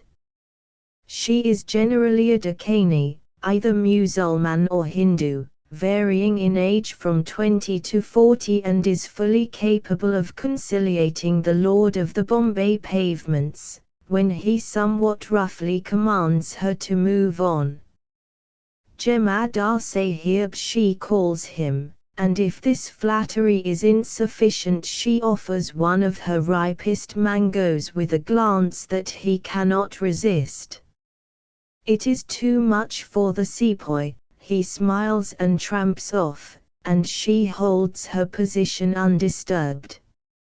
If she be a Hindu, you will probably notice the bright red mark on her forehead, joining brow to brow, or, in the words of a Persian poet, uniting two Parthian or Tartar bows into Karmar's longbow. The male mango hawker is a Deccan Hindu or Musulman gardener who purchases a stock of showy inferior fruit from the wholesale dealers. After the mango season is over he becomes a vendor of Pune figs or Nagpur oranges. He is often a small, dark, muscular man who began life as a day laborer in the highly cultivated fields of the Deccan and has journeyed to the city with his modest savings tightly tied up in his waistcloth in the hope of eventually cutting as big a figure in the village home as does his friend Arjuna, who some years ago returned to his village as a capitalist and is even now the bosom friend of the Patel. Illustration: the coffee seller. The itinerant coffee vendor is a characteristic feature of the Musalman quarters of Bombay. Of Arab or Egyptian origin, this coffee trade immediately proved attractive to the Musalman public and, inasmuch as it requires little stock or capital, has been a boon to many a poor Mohammedan anxious to turn an honest penny. The Kawawala has no cry and yet manages to proclaim his presence by sounds which are audible in the inmost darkness of the shulls. He is the beetle of the peddler tribe. He does not sing, he does not cry, he stridulates. Carrying in his hand a large number of small coffee cups, fitted one within another, he strikes them together like a string of castanets, while in the left hand he bears a portable stove-like article on which rests his tin or copper kettle. His entire stock in trade, including the ground coffee in his kettle, does not as a rule exceed 5 rupees in value. The Kawawala belongs to 3 nationalities: Arab, Negro and native Indian. If an Arab, he may be a disabled sailor or the retired body servant of some Arab merchant. If an Indian, he is usually an old resident of the city, experienced in the wiles of the urban population and sometimes perhaps a protege of the local police. He has a perfect acquaintance with the intricacies of Bombay gullies and back slums. He is a creature of jovial temper, being hail fellow well met with most of his customers, and he is not a grasping creditor. His account, which he notes down on whitewashed walls, sometimes reaches the sum of Rs 10 to Rs 15 where thriftless wives are concerned. Generally the score is paid, but if it be shirked or disputed, he never thinks of invoking legal aid for the recovery of his money. He has an abiding faith in the doctrine of live and let live. 18. The Pandulana Caves. A Nasik pilgrimage. Nasik. What a story the name evokes. Nasik, the lotus city, Nasik, the home of gods, who has borrowed her name from the 9 hills which lay within the compass of her sacred walls. For we like not, nor do we believe, that alternative derivation of the name from Nasika, in allusion to the fate which here overtook the demon Shurpanakhi. It is altogether too savage an appellation for a city whose purity was established in the Krita Yuga and whose fame is coeval with that of the great protagonists of Hindu myth and epic. The great city of religion in the west stood upon 7 hills, the holy city of the east stood upon 9, and the famous rivers which flow past them whisper in each case of a heritage of undying renown. Fancy hand in hand perhaps with a substratum of historical truth has discovered traces of Rama's checkered life, of Sita's devotion in many spots within the limits of Nasik. The forest of austerity, Tupavan, Panchvati and Ramsj or Ram's Seat, that strangely shaped hill fortress to the north of Nasik, are but 3 of the holy places which appeal so forcibly to the hearts of the people as the visible legacies of divine life on earth.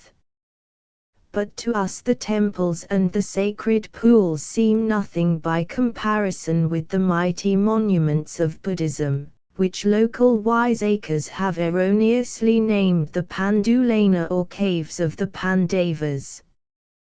We drive out in the fresh morning air along the trunk road, which extends southwards of the holy city like a grey ribbon streaked by two parallel lines of lighter colour where the wheels of the bullock carts have ground the hard metal into dust, and hard by the fifth milestone we come face to face with three stark hills, standing solitary out of the plain.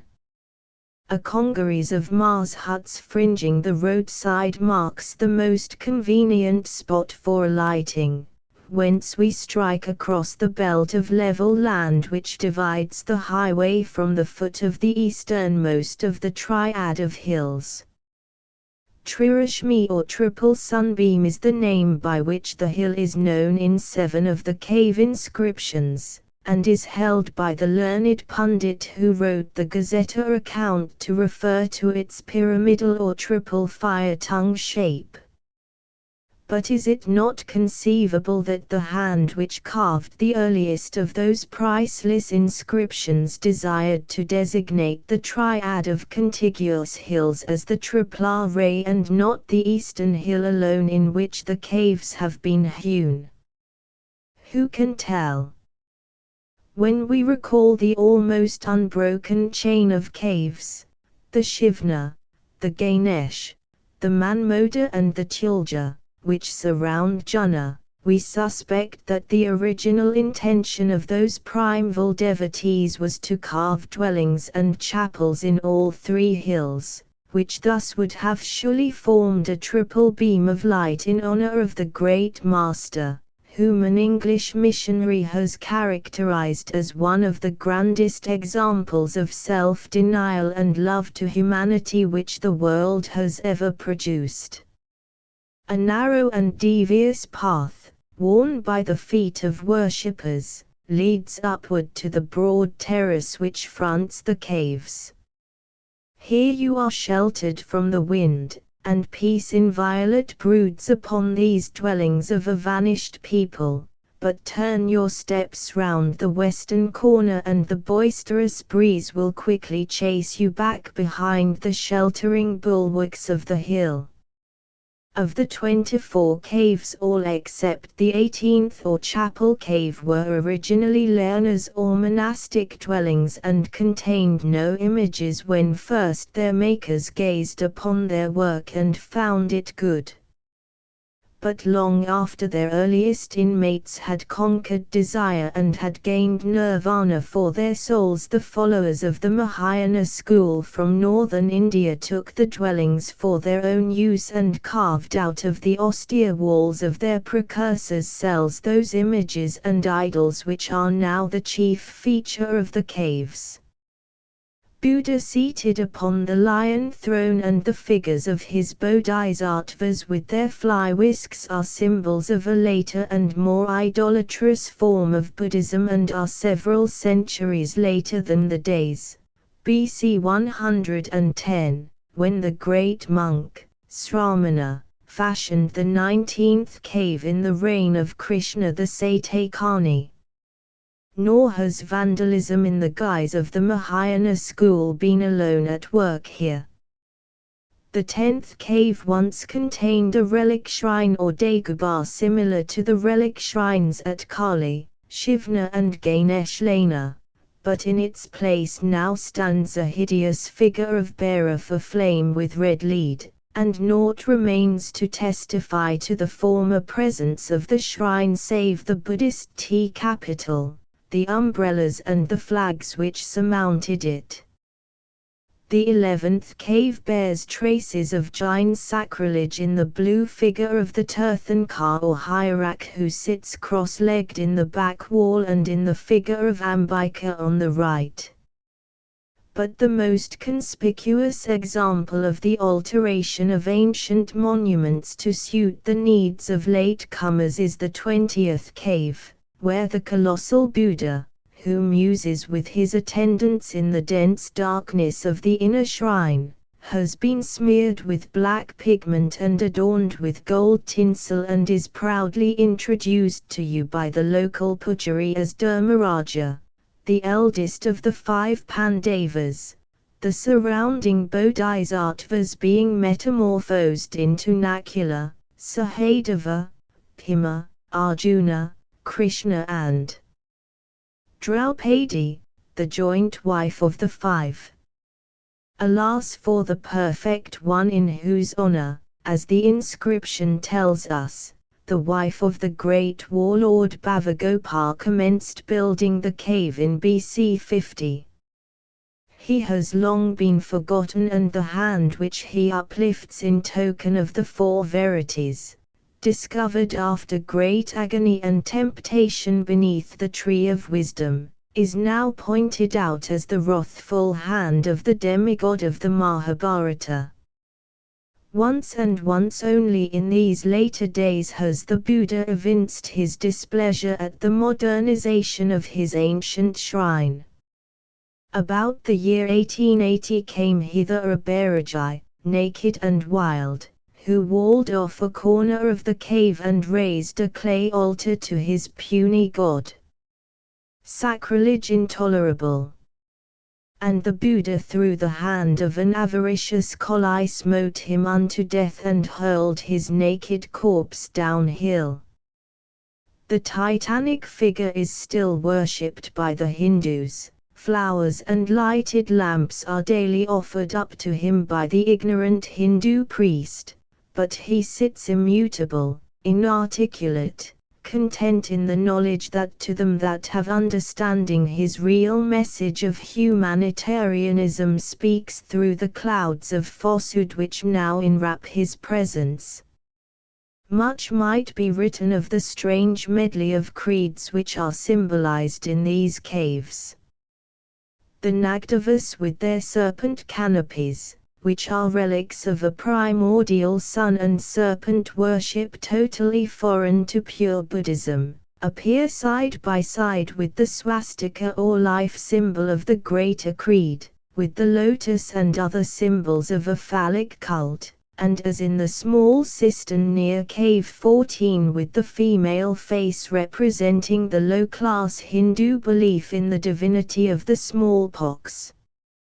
Jain images of a later school of Buddhism, dating from the 5th or 6th century after Christ, have helped to rob these homes of Buddhist mendicants of their original simplicity and severity, and have rendered it almost impossible for any save the wise men of the East to read their checkered history aright.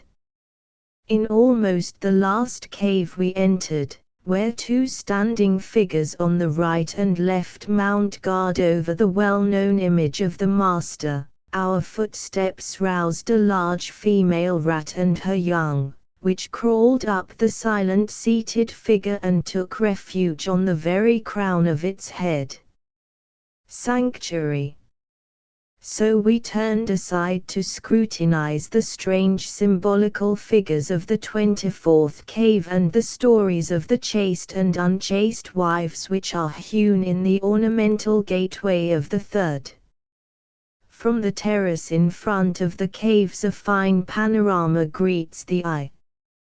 Below commences the wide plain which creeps northwards to the rugged hills comprising the weird couch-shaped summit of Ramsj and the solitary cone of the Chamar Hill, embosoming the great Jain caves of the 12th century.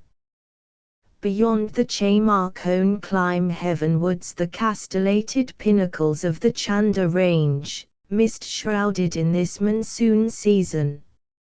In the nearer distance the primeval Brahmin settlement of Govardhan sleeps amid her mango groves, and opposite to it the modern Christian village of Sharanpur marks the threshold of that tract of fair woodland and fairer garden which is Nasik's pride. Here and there a red roof catches the sun's rays and shows a splash of orange amid the green. But save for this the picture has but two tints, the warm green of the plain country in the foreground and the grey of the mighty mountain range which stands sentinel behind it. Your feet rest upon soil hallowed by the memories of 2,000 years, upon ground which bears the sign manual of early and late Buddhist, of Jain and lastly of Maratha, who used the hill as a muster ground of warriors and bored holes in the graven images for the tethering of his cattle and steeds. By some divine decree the imperial banditti kept their impious hands from the famous inscriptions which are the real glory of these caves and form the connecting link between ourselves and that great king whose face was as the sun-kissed lotus, whose army drank the waters of 3 oceans Sri Gautamiputra the Satyakani. And so ends our morning's exploration. One last visit to the silent keepers of these messages from dead monarchs, and we pass down to the high road, whence we look back once more upon Trirashmi, the casket of jewels without price, and her twin sisters gleaming in the morning light like the triple prongs of some giant trident set there by nature in honor of the great apostle of humanity. 19 Fateh Muhammad. We had wandered off the main thoroughfare, where the trams, hurtling past the Irani's tea shop, drown from time to time the chatter of Khuda Baram's clientele, and skirting a group of Mohammedans who nightly sit in solemn conclave, some on the otlas, others on charpais or chairs placed well in the fairway of traffic. We reached at length a sombre and narrow galley seemingly untenanted save by the shadows. Here a sheeted form lay prone on the roadside, there a flickering lamp disclosed through the half-open door a mother crooning to her child, while her master smoked the hubble-bubble with the clay bowl and ruminated over the events of the day. The villainy of the landlord who contemplated the raising of the rent and the still greater rascality of the landlord's buyer who insisted upon his own dastardly as well. Here a famished cat crouched over a pile of garbage hard by the sweeper's galley. There on the opposite side of the road a Merwadi with the features of Mephistopheles dozed over his account book, and a little further away a naked child was dipping her toes in a pool of sludge water that had dripped from the broken pipe athwart the house wall. Darkness reigned on the upper floors. At intervals a faint glimmer might be discerned behind the sodden chicks which shrouded the windows, and once the stillness was broken by a voice humming a refrain from an Indian drama. Jahan Jahan Mukam Rai, Amjalakiram Rai, Safaskar Ko Tufai, Aman Chaman Kuda Rak. Which, being interpreted, runs, wheresoever thou mayst halt, may God protect thee. When thou hast returned, may God give thee his peace. The singer was invisible, but around the words of her song one could conjure up pictures of the sturdy Srang asleep in the forecastle of some westward flying steamer, or haply of the bearded trader Afaria through the passes of the northwest frontier, the while his wife in the small upper room waited with prayers for his home-coming, even as the lady of Ithaca waited for the man of many wiles. At length we reached a small doorway which opened into a cavern black as Erebus. For a moment we paused undecided, and then out of the darkness crawled an aged Mohammedan bearing a tiny cocoanut oil lamp. Lifting it above his head he pointed silently to a rickety staircase in the far corner, up which we groped our way with the help of a rope pendant from an upper beam. Up and up we mounted, now round a sharp corner, now down a narrow passage. The stairs swayed and shook, the air was heavy with a mixture of frankincense and sludge, until at last we crawled through a trapdoor that opened as by magic, and found ourselves at our journey's end. Illustration, Fateh Muhammad. Imagine a small attic, some 15 feet by 10, under the very eaves of the chapel filled with the smoke of frankincense so pungent that the eyes at once commenced to water nor ceased until we were once again in the open air. In one corner was spread a coarse sheet with a couple of pillows against the wall, upon which the silent Mohammedan bade us by a sign recline. In the opposite corner a panja, a species of altar smothered in jasmine wreaths and surmounted by a bunch of peacock's feathers, and immediately in front of this an earthen brazier of live charcoal. Behind the brazier sat 3 persons, Fateh Muhammad, a Mussulman youth with curiously large and dreamy eyes, and 2 old Mussulman beldams, either of whom might have sat as a model for the Witch of Endor. The 3 sat unmoved, blinking into the live charcoal, save at rare intervals when the elder of the 2 women cast a handful of fragrance upon the brazier and wrapped us all in a fresh pall of smoke which billowed round the room and lapped the interstices of the rotten tiles. Only the peacock's eyes in the corner never lost their luster, staring wickedly through the smoke wreaths like the head of Argus. Then on a sudden the youth shivered, fell forward with his face over the brazier, and rose again to a sitting posture with eyes closed and every muscle in his body taut as though stricken by a sudden paralysis. "The spirit has entered," whispered my friend, and even as he spoke I saw the youth's throat working as if an unseen hand were kneading the muscles, and forth from his lips echoed the words La ilaha illallah illallah. He was deep in a trance, the curtains of his eyes half dropped, looking as one that is dead, and the voice with which he spoke was not the voice of Fateh Muhammad, La ilaha illallah illallah. And as the words died away one that was present passed 2 green limes into his left hand and asked for a sign. "I am fain to journey to Lahore, starting on Tuesday next." "Will it be well?" he said, and after a pause came the answer, "Set not forth on Tuesday, for the stars be against thy journeying. But send thine agent on Thursday and go thyself, if need be, 2 days later." As the message died away, the trapdoor in the floor was slowly tilted upwards and through the opening crawled an obvious member of the Toby class. He slid forward almost to the feet of the dreaming youth and, placing as before 2 green limes in his hand, spoke saying, "Master, my wife hath written from our country, bidding me to go unto her nor tarry by the road. But there is work toward here and the purse is light. Is it that I should go?" La ilaha illallah illallah.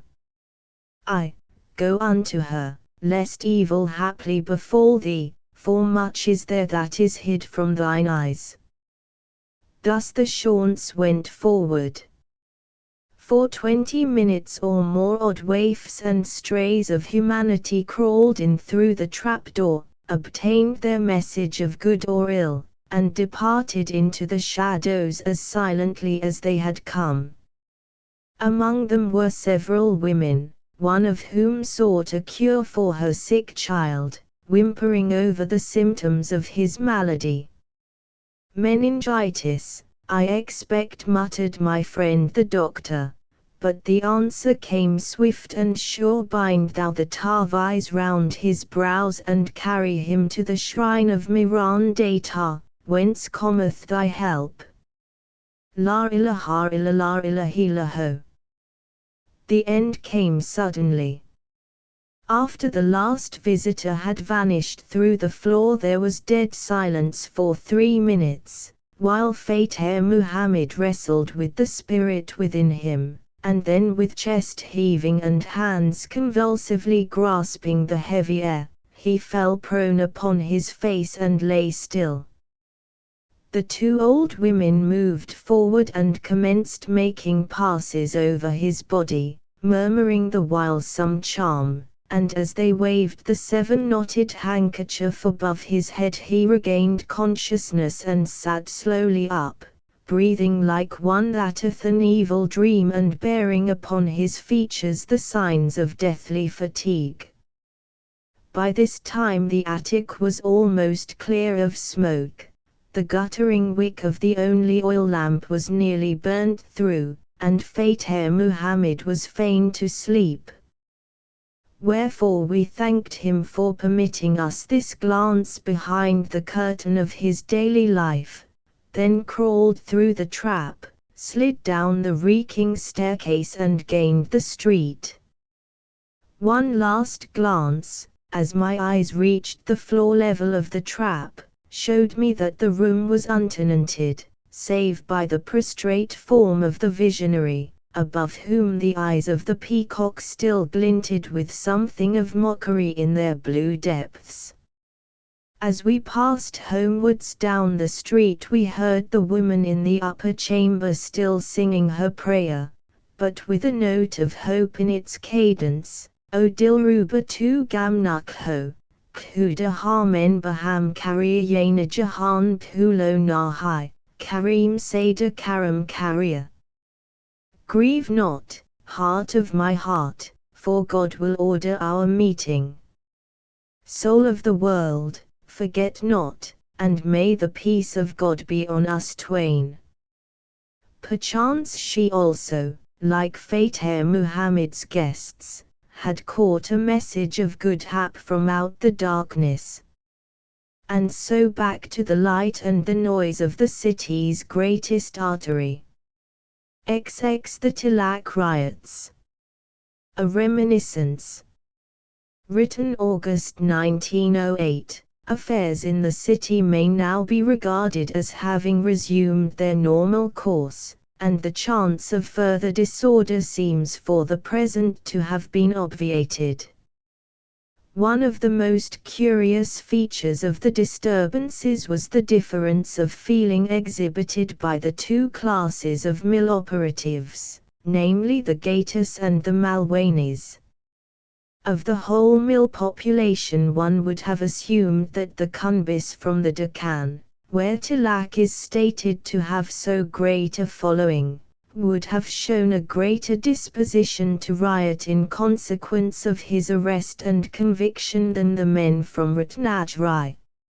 And yet so far as I could judge the Gators were far less interested in the trial and were much less disposed to express their resentment than the latter class, which comprises one or two extremely hot-headed and uncompromising individuals. The Gators of Sri, indeed at the very height of the riots, informed an Englishman with whom they are familiar, that they would sooner die for him than do him any harm, and their words carried home the conviction that they felt no personal sorrow at Tilak's well-deserved fate and that they would be ready in an emergency, as they have often been in past history, to stand staunchly by the side of any individual whom they know and who has been kind to them. The attitude of the Ratnagiri hands must in my opinion have been engendered by continuous and careful tuition, and this was particularly the case in the Curry Road and Daleel Road areas where agents, belonging to their own native district, had been suborned by the seditionary party to stir up trouble. No less remarkable was the quaint juxtaposition during the height of the riots of seething disorder and the quiet prosecution of their daily avocations by the bulk of the people. An officer of one of the regiments quartered on the city during the trial in the High Court gave expression to this fact in the following words: "Warfare I understand, but this sort of business beats me altogether. At the top of the street there is a native tamasha with people singing and beating tom-toms, halfway down the street there are stone throwing and firing, and at the bottom of the street there are people, Europeans and natives, shopping. He was struck, as I was, by the incongruity of the whole business. At Jacob's Circle there was a great display of military and magisterial strength. Tommy Atkins had taken up a strong position at the corner of Clark Road. Sentries paced up and down by day and night. Machine guns gaped upon the fountain erected to the memory of Le Grand Jacob. At intervals a squadron of cavalry dashed into the open, halted for a space, and then as suddenly disappeared, and they were followed by motor cars and carriages containing commissioners, deputy commissioners, police subordinates, special magistrates and miscellaneous European sightseers. All the pomp and circumstance of law and order were represented there, and there could scarcely have been a greater display of armed force, more secret consultations, more wild dashes hither and thither, more troubled parleying, if the entire city north of Jacob's Circle had been in flames. And yet behind it and around it the daily life of the people moved forward in its accustomed channel. The Bandary's liquor shop at the corner had its full complement of patrons, and the Bandary himself might be seen pulling out handfuls of thirst-producing parched grain for those of his customers who desired a relish with their liquor. Members of that degraded class which follows one of the immemorial vices of the East wandered round the Mary's shops, begging and clapping their hands in the manner peculiar to them, and across the diameter of the circle strayed a group of barrows, those strange semi-gypsy-looking men from Kathiawar who act as priests and magicians to the Banjai population. Seeing the military and police they halted for a moment and gave one time to have a word with them. "Whither go ye?" we asked, and they replied that they were bound to the big Banjai settlement that lies not far from the circle. One of them carried a beena, a second an ordinary school slate covered with crude cabalistic signs, and a third a rude book, something like a Vani's Kopta filled with Marathi characters, which doubtless plays a part in the fortune-telling and spirit-scaring that form the stock in trade of these wandering hierophants. Hardly had they disappeared than 4 sadhus hove in sight. One of them, who was smeared with ashes from head to foot, the lobes of whose ears had been pierced and dragged down till they nearly touched his shoulders, and who wore an enormous rosary of rudraksha berries, acted as the spokesman of the party and stated that they were on their way to Nasik. They had come from Benares, he said, and had spent a week in the shady compound of the Mahalakshmi temple, where all the Bairagis, Gosavis and Farkas of the Indian continent from time to time congregate. "Do you walk to Nasik or go by rail?" we asked. "By rail," replied the silver man. "But surely the true sadhu should walk, taking no heed of horse vehicle or fire carriage," whereat the little fat ascetic with the gourd smiled pleasantly and made some remark to the effect that all methods of conveyance are permitted to the truly devout. So they passed down Rupin Road towards the heart of the city. Followed a couple of Muhammadan Kasais driving a small flock of sheep, dyed pink and blue in patches, which they urged forward in approved native fashion by driving the fingers into the base of the hindmost animal's spine, and after them wandered a Syed in a faded green silk robe and cap, carrying the inevitable peacock feather brush, which plays so large a part in exorcism and divination. Later in the day a Hindu lady doctor hurried past on her way home, and 4 youths of the student class, who had left their legal studies in the fort to see what was toward in the northern portion of the island. A municipal sweeper lurched across the open and proceeded to spend 20 minutes in brushing the grating of a drain, leaving the accumulated filth of the adjoining gutter to fester and pollute the surroundings, and 2 elderly coolie women, each carrying a phenomenal headload of dung cakes, becoming suddenly aware of the presence of troops and thereby struck with terror, collided violently with one another and shot the entire contents of their baskets onto the road. This caused some amusement to the passers-by, particularly to a Pathan who had just taken a very complete bath under one of the taps of the memorial fountain, but the trouble was soon mended by a small boy who, bribed by the offer of 1 dung cake, helped the old ladies to repack their burdens and replace them on their heads. Next came a swarthy gentleman from Palanpur, who said he was a hawker of glass sugar bowls, and produced 1 bowl without a top as proof of his profession. He struck me as being uncommonly and perhaps designedly vacant in speech and appearance, and seemed to have no stock of glassware whatever. I am still wondering whether that topless bowl was really his own or whether he may not have filched it from some convenient dispensakhana. Meanwhile the Irani at the corner where the trams halt did a roaring trade.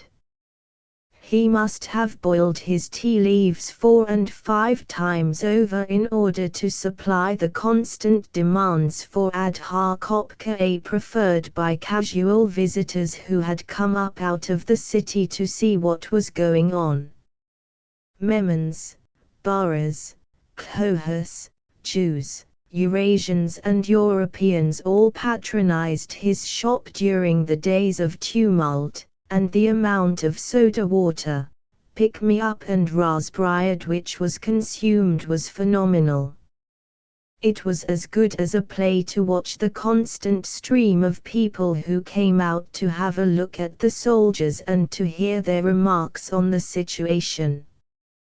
I have heard one of them would begin, and then followed a string of the wildest bizarre rumors, interspersed with many atabar, imams, honestly or truly, or magkai, what happened next, which apparently produced such a hunger and thirst that the Irani, thanking his stars for the outbreak of disorder, had to ransack all his cases for comestibles, aerated waters and tea. They sat in deep attention when motor car No. swung out of Dalal Road and halted near the fountain. They watched with animation the Punjab cavalry trot homewards to their lines after a scurry in Kalakauki, and they burst into merriment when a refractory mule deposited one of the Northampton regiment plump in the muddiest portion of the circle. They had a thoroughly interesting week, these sightseers, but not half so interesting as he did, who watched them and chatted with them and spent hours interrogating the human flotsam and jetsam of this city of a myriad castes. End of Project Gutenberg's Byways of Bombay, by S. M. Edwards, CVO. End of the Project Gutenberg ebook Byways of Bombay ***** updated editions will replace the previous one, the old editions will be renamed. Creating the works from print editions not protected by U.S. copyright law means that no one owns a United States copyright in these works. So the Foundation, and you, can copy and distribute it in the United States without permission and without paying copyright royalties. Special rules. set forth in the general terms of use part of this license, apply to copying and distributing Project Gutenberg trademark symbol electronic works to protect the Project Gutenberg trademark symbol concept and trademark. Project Gutenberg is a registered trademark, and may not be used if you charge for an ebook, except by following the terms of the trademark license, including paying royalties for use of the Project Gutenberg trademark. If you do not charge anything for copies of this ebook, complying with the trademark license is very easy. You may use this ebook for nearly any purpose, such as creation of derivative works, reports, performances and research. Project Gutenberg ebooks may be modified and printed and given away. You may do practically anything in the United States with ebooks not protected by U.S. copyright law. Redistribution is subject to the trademark license, especially commercial redistribution. Start. Full license. The full Project Gutenberg license. Please read this before you distribute or use this work to protect the Project Gutenberg trademark symbol mission of promoting the free distribution of electronic works. By using or distributing this work, or any other work associated in any way with the phrase Project Gutenberg, you agree to comply with all the terms of the full Project Gutenberg trademark symbol license available with this file or online at www.gutenberg.org/license. Section 1. General Terms of Use and Redistributing Project Gutenberg Trademark Symbol Electronic Works 1.0.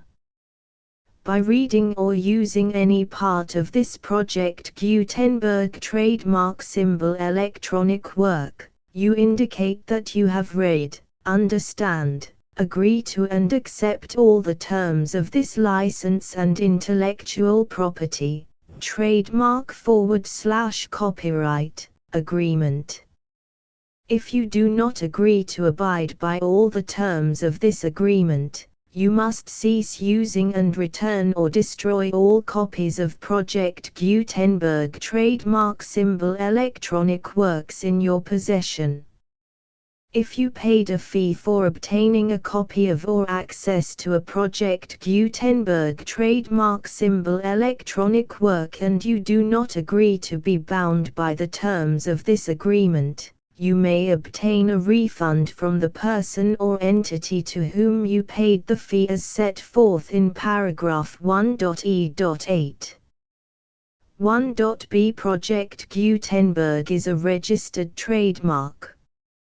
It may only be used on or associated in any way with an electronic work by people who agree to be bound by the terms of this agreement. There are a few things that you can do with most Project Gutenberg trademark symbol electronic works even without complying with the full terms of this agreement. See paragraph 1.c below.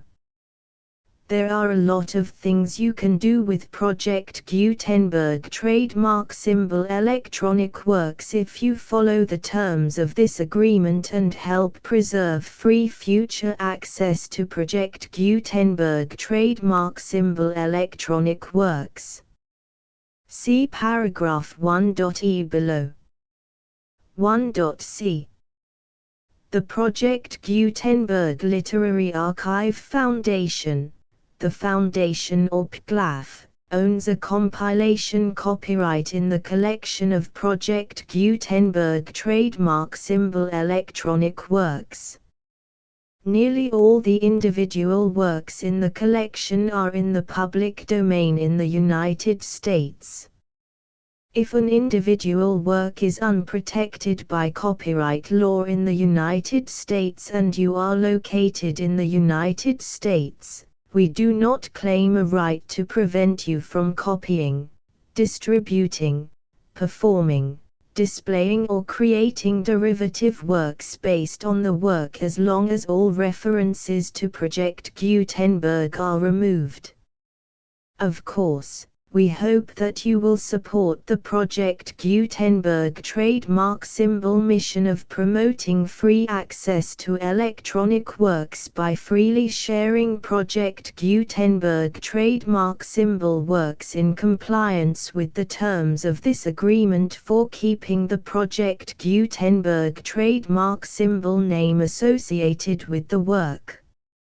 You can easily comply with the terms of this agreement by keeping this work in the same format with its attached full Project Gutenberg trademark symbol license when you share it without charge with others. 1.d. The copyright laws of the place where you are located also govern what you can do with this work. Copyright laws in most countries are in a constant state of change. If you are outside the United States, check the laws of your country in addition to the terms of this agreement before downloading, copying, displaying, performing, distributing or creating derivative works based on this work or any other Project Gutenberg trademark symbol work. The Foundation makes no representations concerning the copyright status of any work in any country other than the United States. 1.e Unless you have removed all references to Project Gutenberg, 1.e.1. The following sentence, with active links to, or other immediate access to, the full Project Gutenberg trademark symbol license must appear prominently whenever any copy of a Project Gutenberg trademark symbol work, any work on which the phrase Project Gutenberg appears, or with which the phrase Project Gutenberg is associated, is accessed, displayed, performed, viewed, copied or distributed. This ebook is for the use of anyone anywhere in the United States and most other parts of the world at no cost and with almost no restrictions whatsoever. You may copy it, give it away or reuse it under the terms of the Project Gutenberg license included with this ebook or online at www.gutenberg.org. If you are not located in the United States, you will have to check the laws of the country where you are located before using this ebook. 1.e.2. If an individual Project Gutenberg trademark symbol electronic work is derived from texts not protected by U.S. copyright law, does not contain a notice indicating that it is posted with permission of the copyright holder, the work can be copied and distributed to anyone in the United States without paying any fees or charges. If you are redistributing or providing access to a work with the phrase Project Gutenberg associated with or appearing on the work, you must comply either with the requirements of paragraphs 1.e.1 through 1.e.7 or obtain permission for the use of the work and the Project Gutenberg trademark symbol trademark as set forth in paragraphs 1.e.8 or 1.e.9. 1.e.3.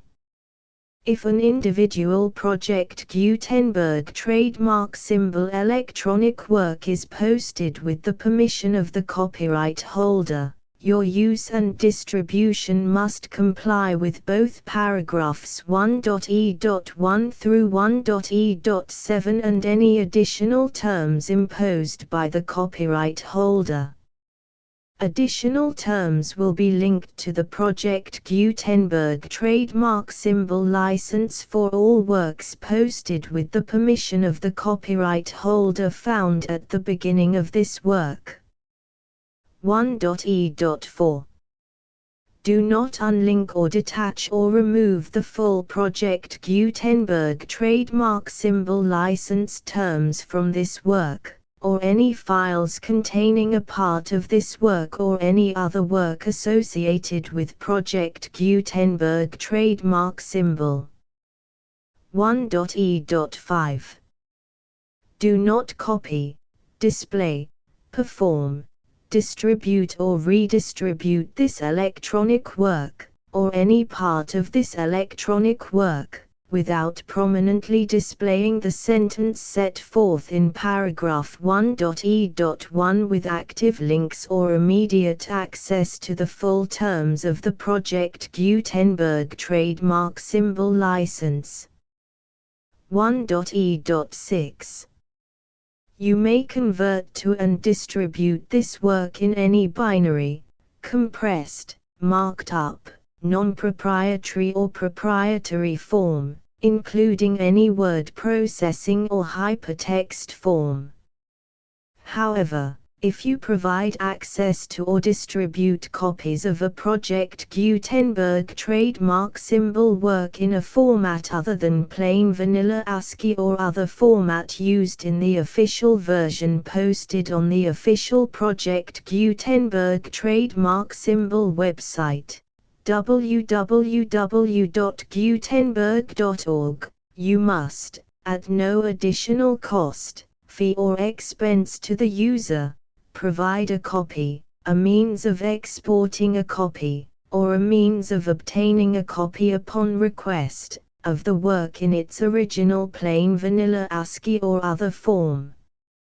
Any alternate format must include the full Project Gutenberg trademark symbol license as specified in paragraph 1.e.1.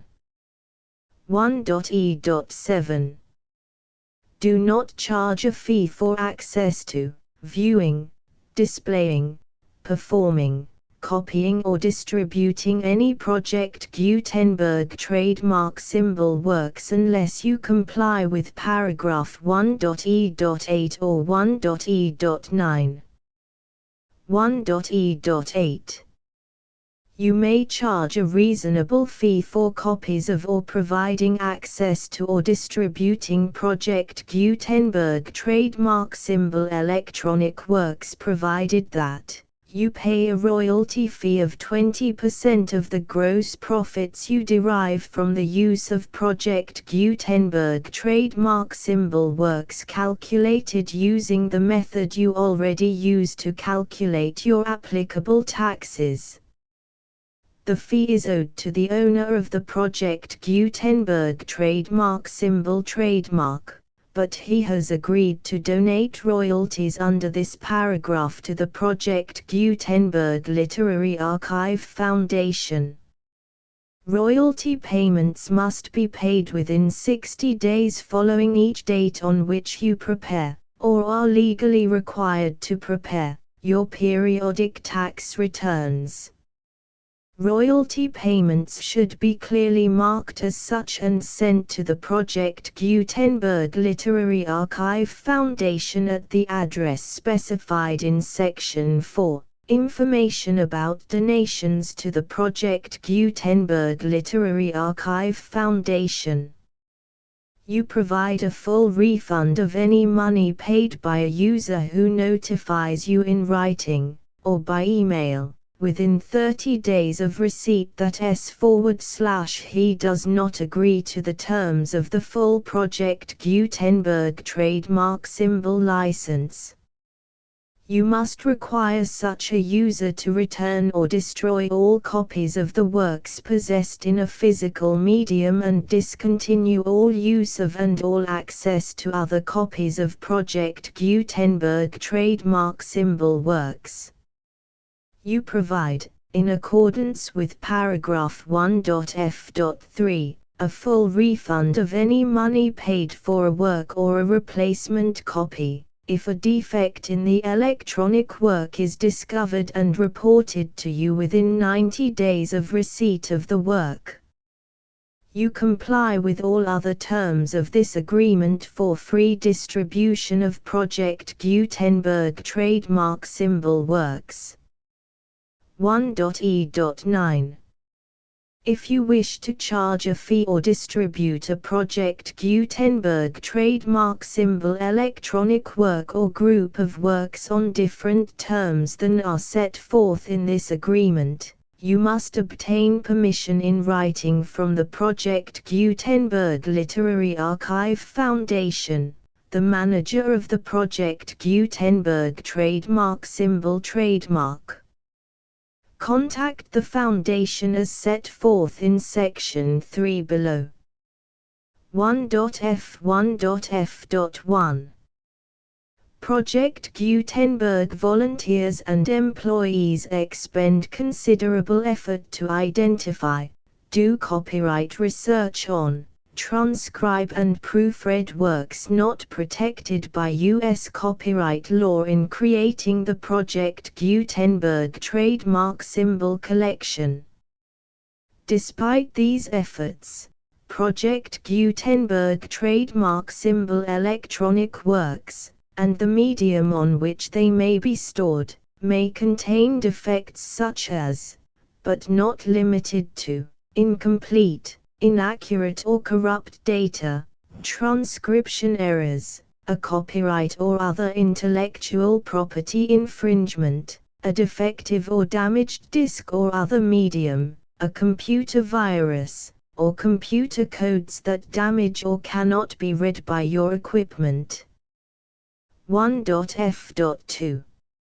Limited warranty, disclaimer of damages, except for the right of replacement or refund described in paragraph 1.f.3, the Project Gutenberg Literary Archive Foundation, the owner of the Project Gutenberg trademark symbol trademark, and any other party distributing a Project Gutenberg trademark symbol electronic work under this agreement, disclaim all liability to you for damages, costs and expenses, including legal fees. You agree that you have no remedies for negligence, strict liability, breach of warranty or breach of contract except those provided in paragraph 1.f.3. You agree that the Foundation, the trademark owner, and any distributor under this agreement will not be liable to you for actual, direct, indirect, consequential, punitive or incidental damages even if you give notice of the possibility of such damage. 1.f.3.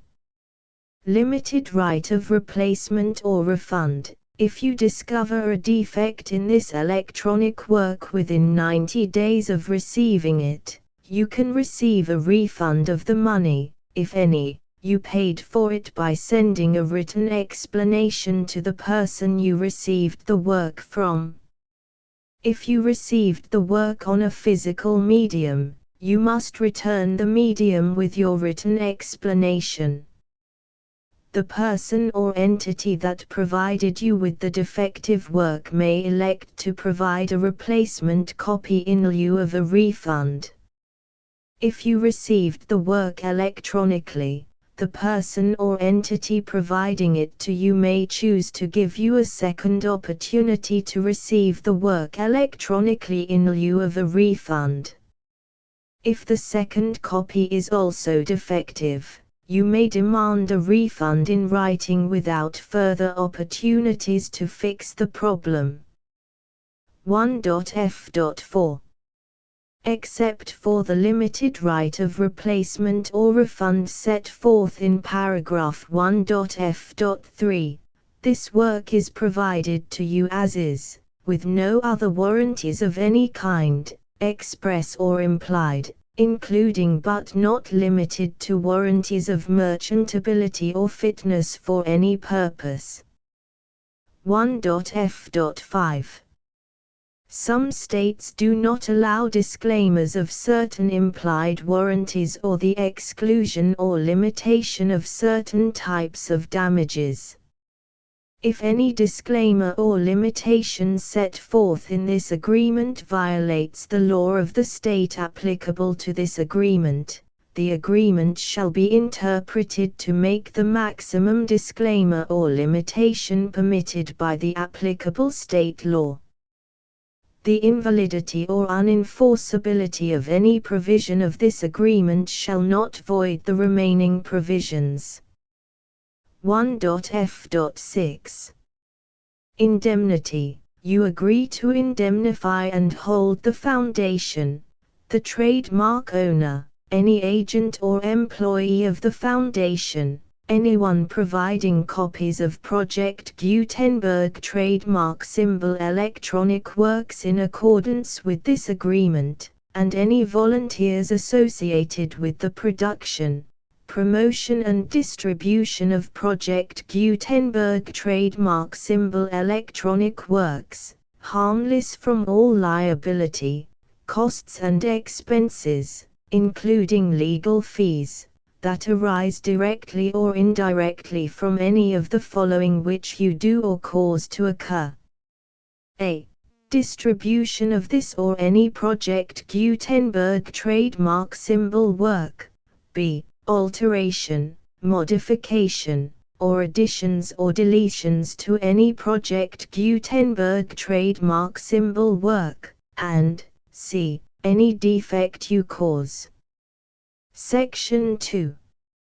Information about the mission of Project Gutenberg trademark symbol. Project Gutenberg trademark symbol is synonymous with the free distribution of electronic works in formats readable by the widest variety of computers, including obsolete, old, middle-aged and new computers. It exists because of the efforts of hundreds of volunteers and donations from people in all walks of life. Volunteers and financial support to provide volunteers with the assistance they need are critical to reaching Project Gutenberg trademark symbol's goals and ensuring that the Project Gutenberg trademark symbol collection will remain freely available for generations to come. In 2001, the Project Gutenberg Literary Archive Foundation was created to provide a secure and permanent future for Project Gutenberg trademark symbol and future generations. To learn more about the Project Gutenberg Literary Archive Foundation and how your efforts and donations can help, see sections 3 and 4 and the Foundation information page at www.gutenberg.org. Section 3. Information about the Project Gutenberg Literary Archive Foundation. The Project Gutenberg Literary Archive Foundation is a non-profit 501(c)(3) educational corporation organized under the laws of the state of Mississippi and granted tax-exempt status by the Internal Revenue Service. The Foundation's IN or Federal Tax Identification Number is 64-6221541. Contributions to the Project Gutenberg Literary Archive Foundation are tax-deductible to the full extent permitted by U.S. federal laws and your state's laws. The Foundation's business office is located at 809 North 1500 West, Salt Lake City, UT 84116. 801-596-1887. Email contact links and up-to-date contact information can be found at the Foundation's website and official page at www.gutenberg.org/contact section 4. Information about donations to the Project Gutenberg Literary Archive Foundation. Project Gutenberg trademark symbol depends upon and cannot survive without widespread public support and donations to carry out its mission of increasing the number of public domain and licensed works that can be freely distributed in machine-readable form accessible by the widest array of equipment including outdated equipment. Many small donations, $1 to $5,000, are particularly important to maintaining tax-exempt status with the IRS. The Foundation is committed to complying with the laws regulating charities and charitable donations in all 50 states of the United States. Compliance requirements are not uniform and it takes a considerable effort, much paperwork and many fees to meet and keep up with these requirements. We do not solicit donations in locations where we have not received written confirmation of compliance. To send donations or determine the status of compliance for any particular state, visit www.gutenberg.org/donate. While we cannot and do not solicit contributions from states where we have not met the solicitation requirements, we know of no prohibition against accepting unsolicited donations from donors in such states who approach us with offers to donate. International donations are gratefully accepted, but we cannot make any statements concerning tax treatment of donations received from outside the United States. U.S. laws alone swamp our small staff. Please check the Project Gutenberg web pages for current donation methods and addresses. Donations are accepted in a number of other ways including checks, online payments and credit card donations. To donate, please visit www.gutenberg.org/donate. Section 5. General information about Project Gutenberg trademark symbol electronic works. Professor Michael S. Hart was the originator of the Project Gutenberg trademark symbol concept of a library of electronic works that could be freely shared with anyone. For 40 years, he produced and distributed Project Gutenberg trademark symbol ebooks with only a loose network of volunteer support. Project Gutenberg trademark symbol ebooks are often created from several printed editions, all of which are confirmed as not protected by copyright in the US unless a copyright notice is included. Thus, we do not necessarily keep ebooks in compliance with any particular paper edition. Most people start at our website, which has the main PG search facility, www.gutenberg.org. This website includes information about Project Gutenberg trademark symbol, including how to make donations to the Project Gutenberg Literary Archive Foundation, how to help produce our new ebooks, and how to subscribe to our email newsletter to hear about new ebooks. Byways of Bombay. Preface to the first edition. Preface to the second edition. Contents illustrations. I2 3-4 V6 7-8 9x11 12-13 14-15 16-18 19xx. The full Project Gutenberg license.